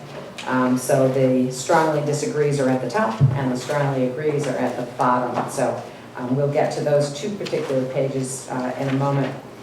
The student data, again, I feel safe at this school. At the high school, 52%, so you can see the bar graph there. It's the top 2, the purple and the blue.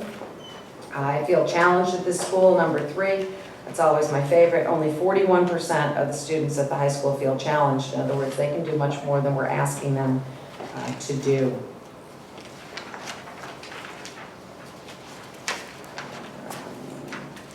The parent data, we have, I thought this was important to ask this question, to include this.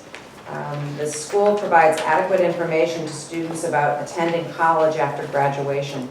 And we want all of our students to be college and career ready, and so certainly that's the message we want to send our students, is that you can do it and that you need to be prepared to learn as an adult. No matter what you do, you need to be prepared to learn as an adult. And so only 48% of our parents believe that we're providing enough information to students about attending college. So less than half, and so that will certainly be an area that we're looking at. You know, that's one of the goals this year, is to make sure our students are college and career ready as well. Another parent indicator was number 26, and that was overall the school performs well academically. Only 39% of parents felt that way. And so you can see again, it's the blue and the purple part of that stacked graph. That is also very, very poor. I don't think we had 4 students this evening who will be honored 3 of them were National Merit Scholars, and one won one of the National Writing Awards from the National Council of Teachers of English, and one of 6 students out of the state. So I don't think we're sharing our lights as much as we can, our bright spots. The school succeeds at preparing its students for future work, again, 40%. That could be maybe because people don't understand what the indicator is and that we're really doing career readiness, and people may think that you do that in college, and that's true too. But we want people to be prepared for the future, to know how to work with others, to know how to research, to know how to do what they need to do and have those skills to do that. The certified staff at Rockville High, the one you have in there was, as I said, was numbers. And so, I don't know where I put mine.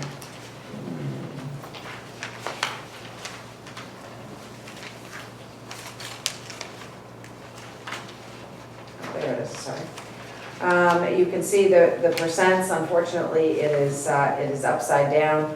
But the schools, the teachers, indicating the instructional program at the school is challenging. Only 46% are included in those top 2 bars. That the school has a good public image is only 5% in the top 2 bars.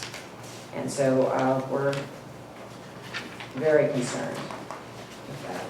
Yes, I did have it right. Okay. At Vernon Center Middle School, looking at some of the similar items, VCMS, the students, about 68% of them felt safe. That's still nothing terrific. My teachers care about me, number 9, I included that one because we know that the research shows that students need to believe that their teacher cares about them in order to learn and believes that they can learn. So 72%, I thought that was still room for improvement, but better than it might have been. In the parent survey, we've had all of this data. Number 18 overall, the school performs well academically. Only 51% of the parents at VCMS felt that the school performs well academically. And only 37% in number 20 felt that the school has a good public image, so only 37%. The certified staff, we had 49% who felt, oh, it's because these are upside down, as I said before. So 49% felt that the school has a challenging program. This is staff members. And only 7% feel that the school has a good public image. So we've got to feel good about ourselves in order to do that. Again, there is lots and lots of data. We'd be happy to share it all with you. It is in paper form, but we can scan it and send it to you if you would like. I would say there's probably 2,000 sheets, 3,000 sheets. Would you say? About 3,000. Are there any questions for Dr. Conway on the information presented? Ms. Fisher.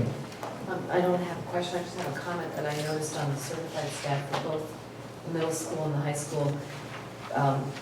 It seemed the majority more felt that the vision for the school was not very clear to them or shared with them, so that's something we should work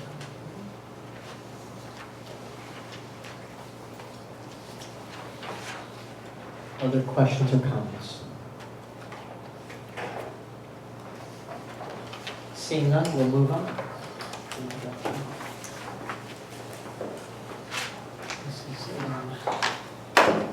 Item 5.4, the annual grant report. And I would like to introduce to you Nicole Fillion. She was here a couple of months ago, just after she started. And she has prepared the grant report to you and worked very hard on it. Nicole is our grant writer, and she's been very, very busy in the grant writing. So you've all had the information. Nicole, I don't know if you wanted to share any information as well. Yes? Okay, thank you. I was just going to do a quick overview. Thank you. So I'm here tonight to present the annual grant report, which describes all of our grant funding through entitlement grants and competitive grants for the district, as well as services that are granted to the district. I know everyone's already seen the report, so I was just going to do a quick overview. The total funding for the year comes to $4,358,782. This is $5,632 more than last year's total of $4,353,128. The number will increase between now and the end of the school year because there are still grants for this year that are pending, including these recently awarded school security grant that is substantial. It's over $300,000. So the first section of the report consists of entitlement grants received by the district. Most of that funding was fairly similar to funding we received in the past. The biggest difference was in the Alliance grant. We first received that last year and it was approximately $671,000. And it was more than doubled this year. We received $1,402,000. And then another entitlement grant we received this year is listed in the addendum to the report. It's an agricultural education grant for $28,000, and we also received that last year. That was in your blue folders this evening, that extra page, the agri-science grant. Thank you, sorry to interrupt. The second section of the report is the Vernon Regional Adult-Based Education Grants. Those are also very similar to last year. Those are managed by Dr. Carl Mandel. And then the third section lists our competitive grants for this year. One new competitive grant was the Carl Perkins Vocational Innovation Grant, which was about $12,000. And we were able to provide some 3D printers to the high school, which is an interesting project there. And then there are a few grant awards, as I mentioned, still pending, including a technology grant we recently applied for to potentially get new computers for some of the schools. And there are also grants that we do apply for every year that there was one in particular, the primary mental health grant, which we could not apply for this year because it required a district match. But we will be able to apply again next year. And I'm still applying for grants for this year, so there will be more throughout the year. And there's also a letter to the Sykes Foundation included in the report. We did return some of our funding to the Sykes Foundation. And that's pretty much everything. There's also at the end a couple small grants that are additions to the 2012-2013 report that total about $12,000. They were just grants that were applied for and awarded after the report was presented last year. And now, if anyone has any questions, I would be happy to answer them. Questions from Mr. Kemp? Please share with me the outcome of the college exit. The $491,000 grant, the Connecticut Safe Routes to School. Apparently we won that last time as a competitive grant. Was that a one-year only conversation, or was that, or not? To my knowledge, that was a one-year grant, and I believe they're still working on implementing the grant in the district. I'm not sure if Mr. Burt or Dr. Conway have more information, but if not, I'd be happy to look into it. Well, I mean, our competitive grant dollars went from $775 to $53,000. Mm-hmm. Now, missing is $491,000 from this Safe Routes opportunity. So I guess I'd just like to hear from anybody. Tell me about that $500,000. The Safe Routes to School, we have been awarded that. The funding does go to the town because they are in charge of roads and things like that. It's a Department of Transportation grant.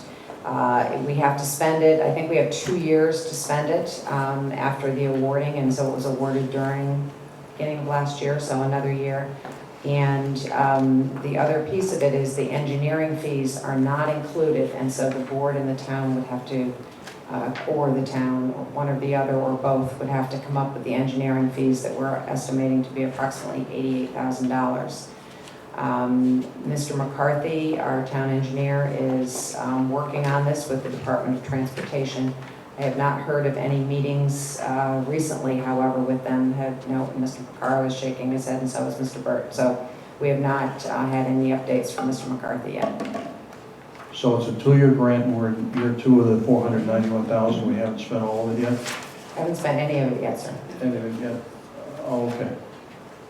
Do we get to compete for a similar amount of money again for the opportunity to do something with it in this year or next?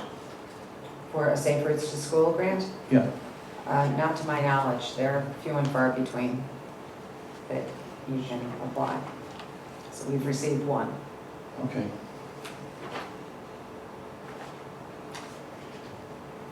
All right, so the net of it is we've come down a whole bunch in competitive grant awards. A whole lot. Are there any other questions regarding the reports?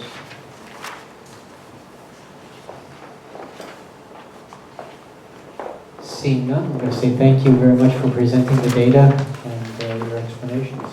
Thank you. Keep up the good work.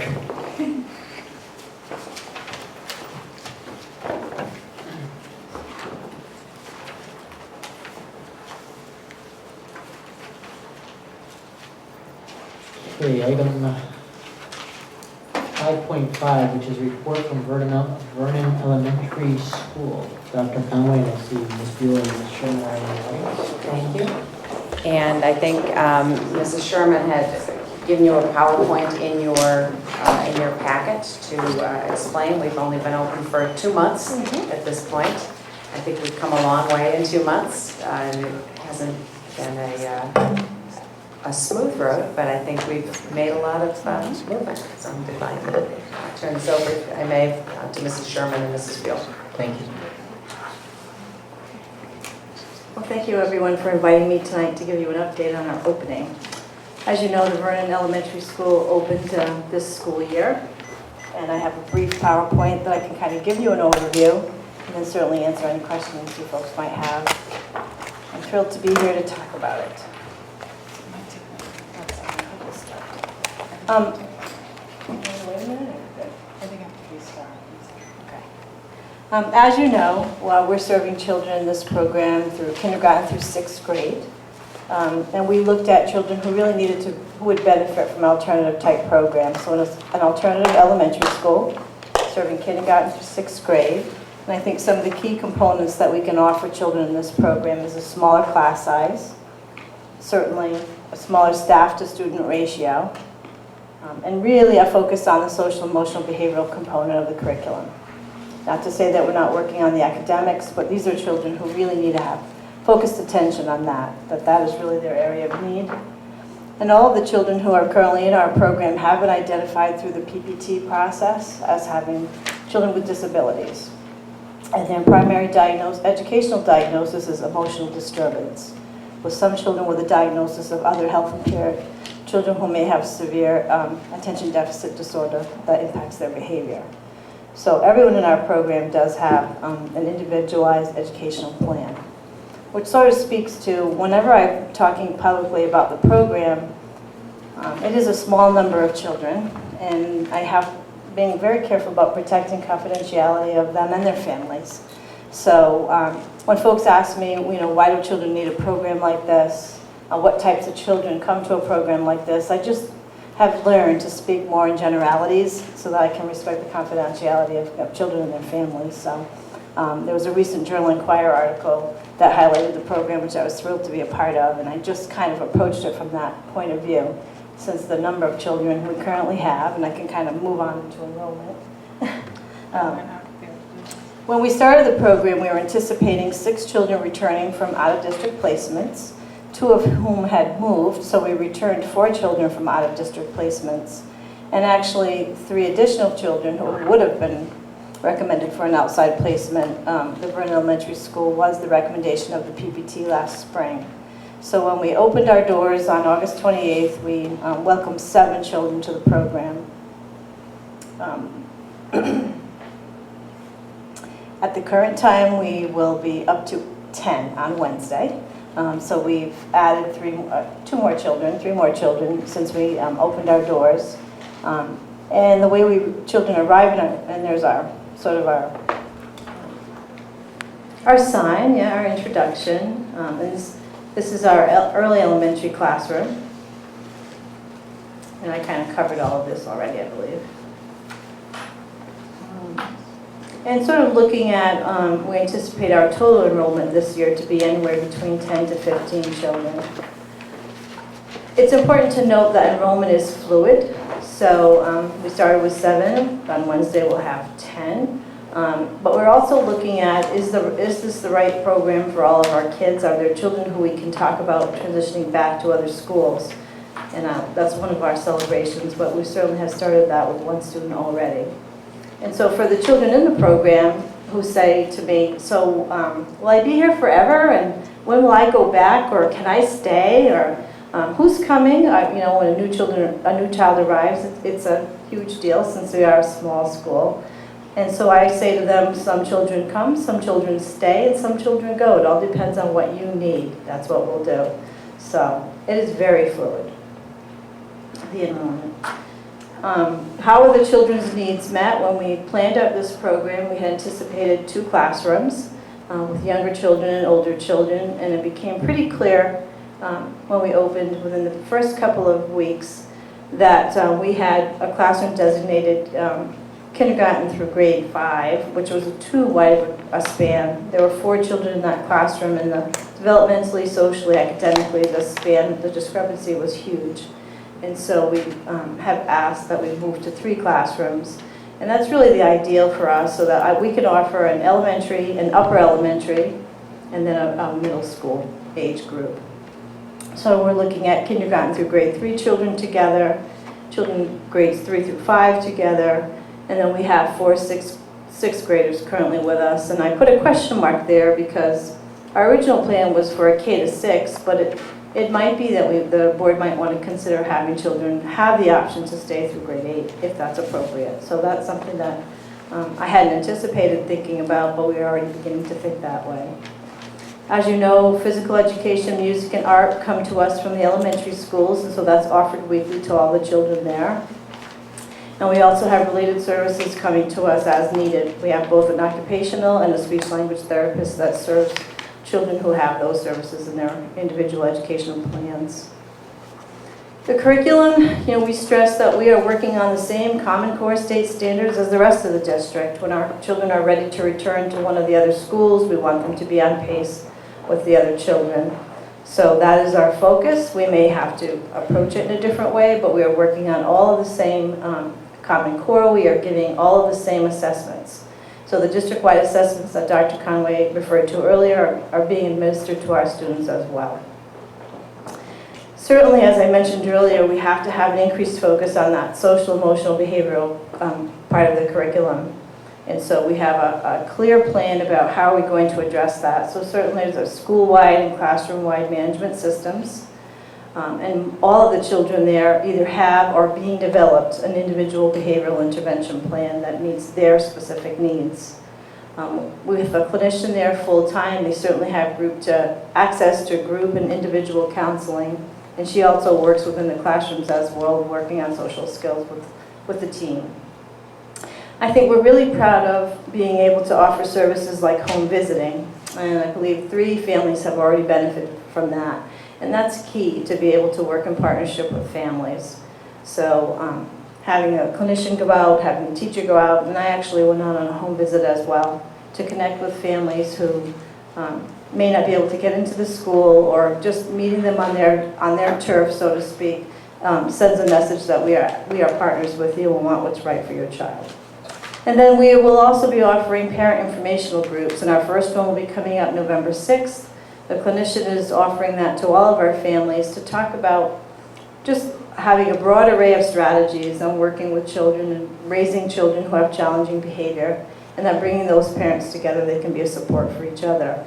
No one else knows what that feels like to parent a child but the other parent. So we want them to have the support of each other.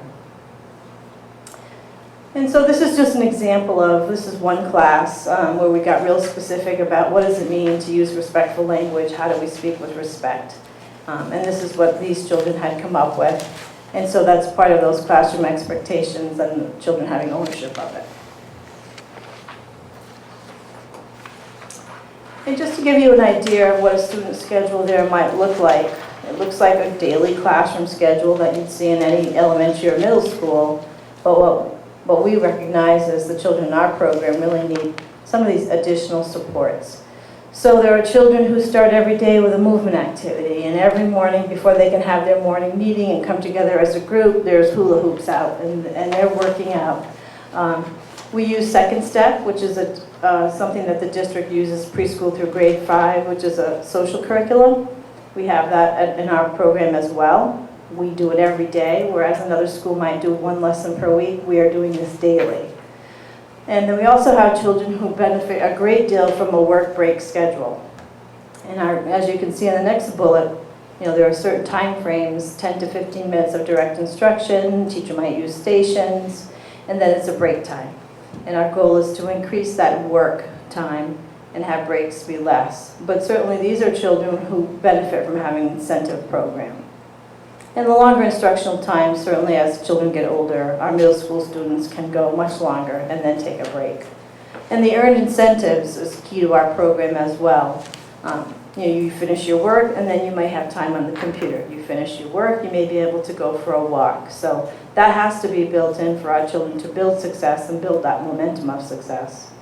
And another important thing is reflecting on the day. All of our children have some sort of a note or a point system that goes home, so families are informed daily of their children's day. Younger children, the teacher might write a journal note, she reads it out loud to the children, parents read it when the children bring it home, and point systems I use more with our older kiddos.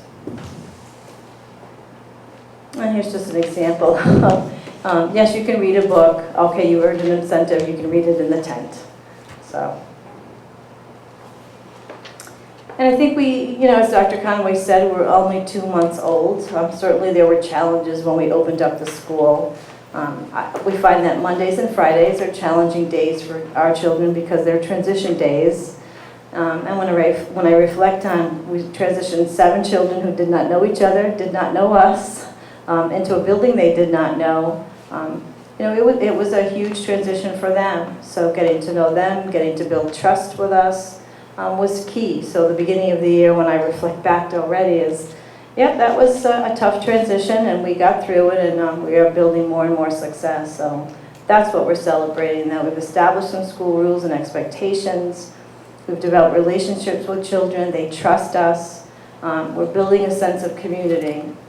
We're part of Rockville High School, but we're a separate school, and then we're looking forward to making connection with the high school and all the resources they can offer. And for our children, families, and students, that they feel that sense of community. We are small but mighty, I keep saying. And one of our celebrations, and I think the one last photo I have, this is one of our middle school students. I got her permission and her mom's permission to show her picture, but we are already transitioning this little girl back to the middle school. And so when her behavioral data showed that she was quite capable of coping, we brought her over to the middle school and met with that staff and said, it is time for her to return. So we've gradually returned her there. She started off by going 2 hours a day, and this week she's staying now till noon. So the expectation is that before you know it, she will be back there full time. And she's showing us, I believe that's one of the rewards that they get at the middle school for good behavior. And there she is. So she's quite proud of herself, and we're proud of her. So that is a small celebration that we have already, huge for her. So I'd be happy to answer any questions folks might have about the program. Mr. Bouchard, please use your microphone. I'm very pleased with the steps you've taken, particularly in terms of protecting the confidentiality and so forth. Very critical. Secondly, did I get the right number? We have only 7 students at We this time? started the school year with 7. As of this Wednesday, we will have 10. Yeah. But overall, because of the severity and the intensity of the needs of these children, we're looking at 10 to 15 children total. So it's a very small program, very small population. For this school year, the board will help, decide where that program goes. Thank you. Other questions? Ms. Harn?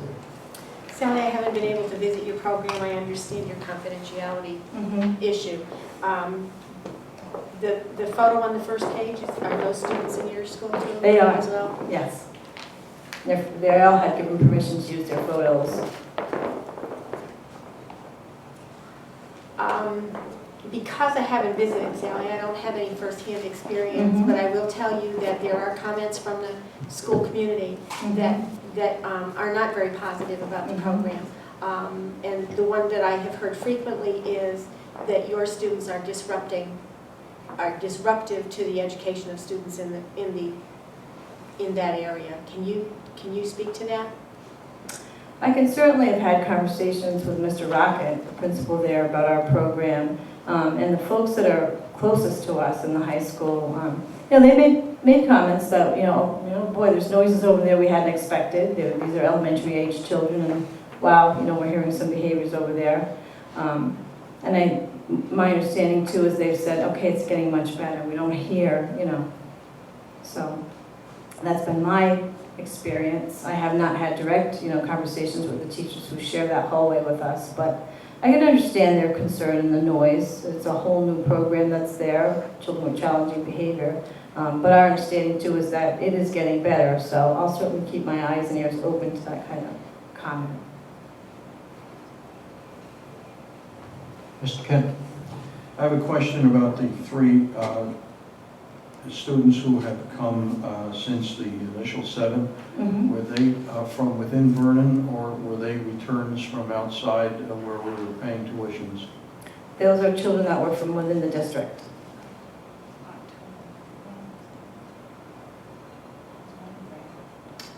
Well, one child moved from another district, and they had recommended an outside district placement. And so we felt like the Vernon Elementary School was the right fit for them.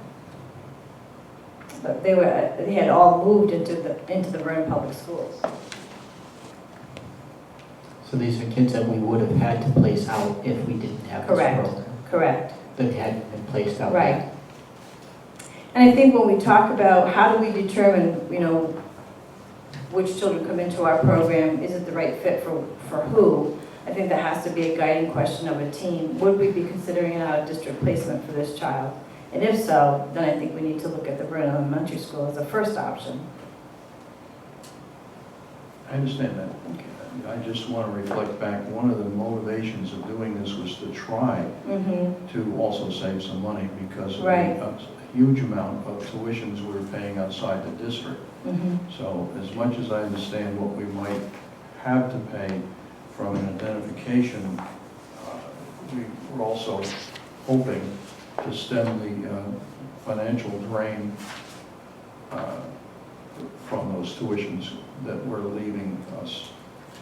That's why I asked. Right. And I think we are doing that. Thank you. Other questions? Ms. Sherman, you did mention that you've had some conversation with Mr. Rocket since you do share a common building.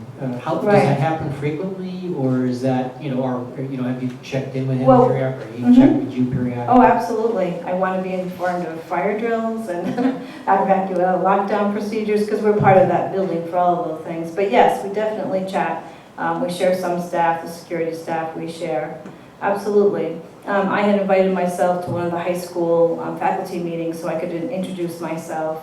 I wasn't able to do that the first Monday in October, but I will be back in November. And we also talked about me sitting in with the social studies and history department, because that's who we share a part of the building with. They're our closest neighbor, to talk about, how can we be good partners. We're trying to be respectful of their space and the sound and that kind of thing. But it is absolutely different to have elementary children there in the building, and these are kids with challenging behaviors, no doubt about it.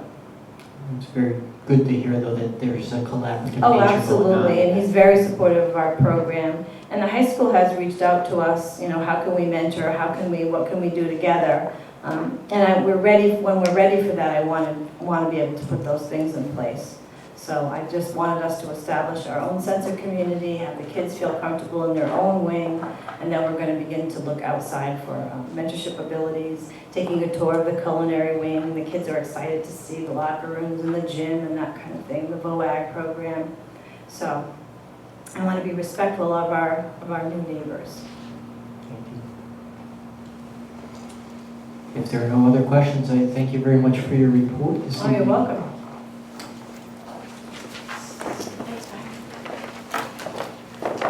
We'll move on to item 5.6, which is report from the Board of Ed liaisons regarding attendance of organizations and committee meetings. Does anybody have a report this evening? Ms. Bush?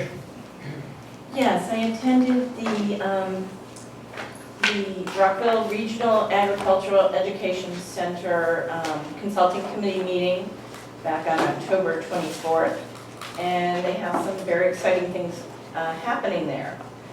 First thing is they are looking to change their name to be more to be more into the science and technology realm to compete with some of the other programs. So they're going to be working on putting a proposal together to change the name from the Rockville Regional Agricultural Education Center to Rockville Regional Agricultural Science and Technology Program. Now, this is something we should be looking down the road to see. They have to, it will probably be next fall. They need to work on a logo and things like that. But what they're trying to do is they're trying to be more competitive, to bring more students into the program, because it is an excellent program. I've been working with them for the past 2 years, going to the meetings, and I am amazed at the ability of some of the students. They're learning to compete in some of the SAEs. They have speaking and writing through the FFA, the Future Farmers of America. They are also looking into putting their animal science class to become an ECE class through UConn. That's another thing that's happening. They're being very forward with their recruitment, and they are having their 8th grade open house on November 6th from 6 to 8. So they're way ahead of the game. They're not waiting for kids to come to them. They're going to the schools. They're having an open house and inviting the 8th graders from the different schools in our area. So I really commend them for working very hard. We have doubled our freshman class this year. So they're working hard, and it's paying off. One huge accomplishment this coming May, and I hope some of you will be attending and seeing what's happening. They will be hosting the state FFA conference at the high school on May 17th. And they might be looking for some judges and things for some of the events. So be keeping your ear to the ground, and I'll keep you informed if I am continuing on with the ag department.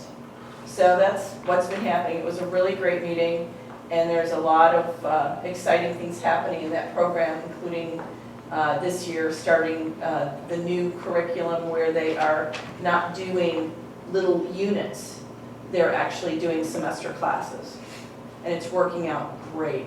The teachers are excited, the students are excited. We had their representative from the students at the consulting committee meeting, and what his comment was that he was able to study what he was studying in such depth, which that was his biggest complaint. He's a junior now. His biggest complaint was when they did the units, they weren't able to go into depth, and that's what the Common Core is. It's more depth than just going and doing the surface stuff. So it was a great meeting, and I was thrilled to see the improvements they're making, because it is a gem. It is a gem, and we need to give them as much support as possible. Thank you for your report. Any other reports, Ms. Skolich? On October 16th, I participated with the School to Business office with the mock interviews, which were conducted with all seniors this year to prepare for interviews for college or work or for the military. There was a rubric that we filled out with each person. I think I interviewed 7 people, if I remember. And I was just so impressed with how confident they were and prepared. They were judged on their resume, on their physical presence, on their presentation, on engagement with the interviewer.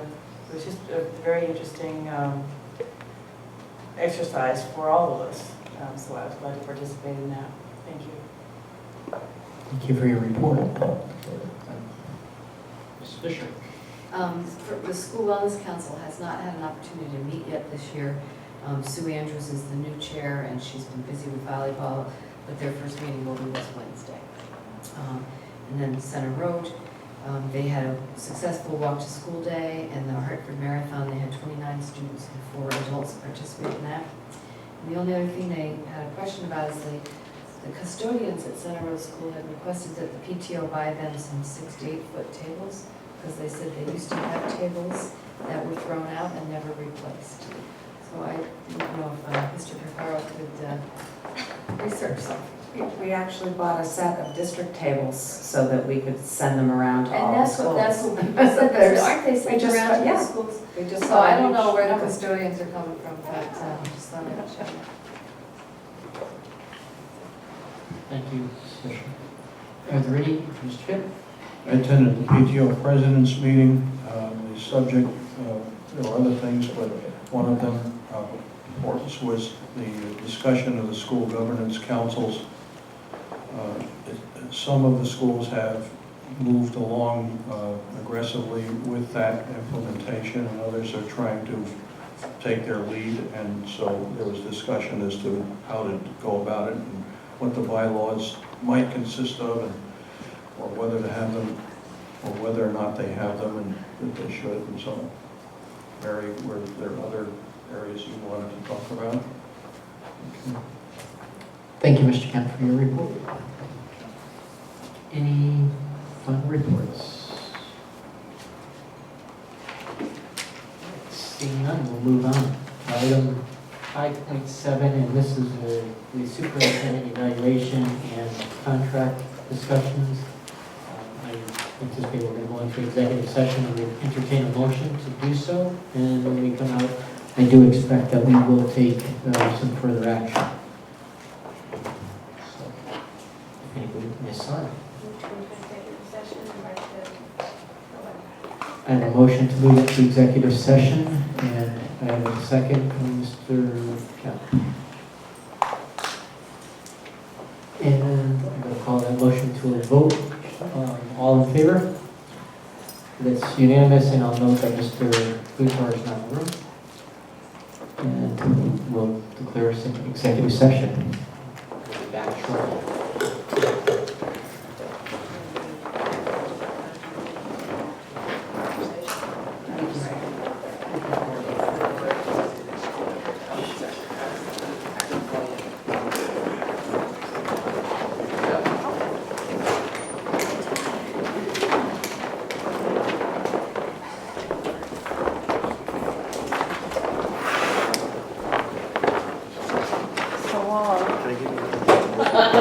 Can I be first? It's Probably advisable. Good luck. I'll see you tomorrow. All right. Good morning. James. Now you're excited.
Thank you. Next. We're gonna have to make some changes. I'll just flip the revision page, please. You're gonna do it for sure. So 10:02, we're back in open session. Looks like Peter's got it there. You're back live. Thank you.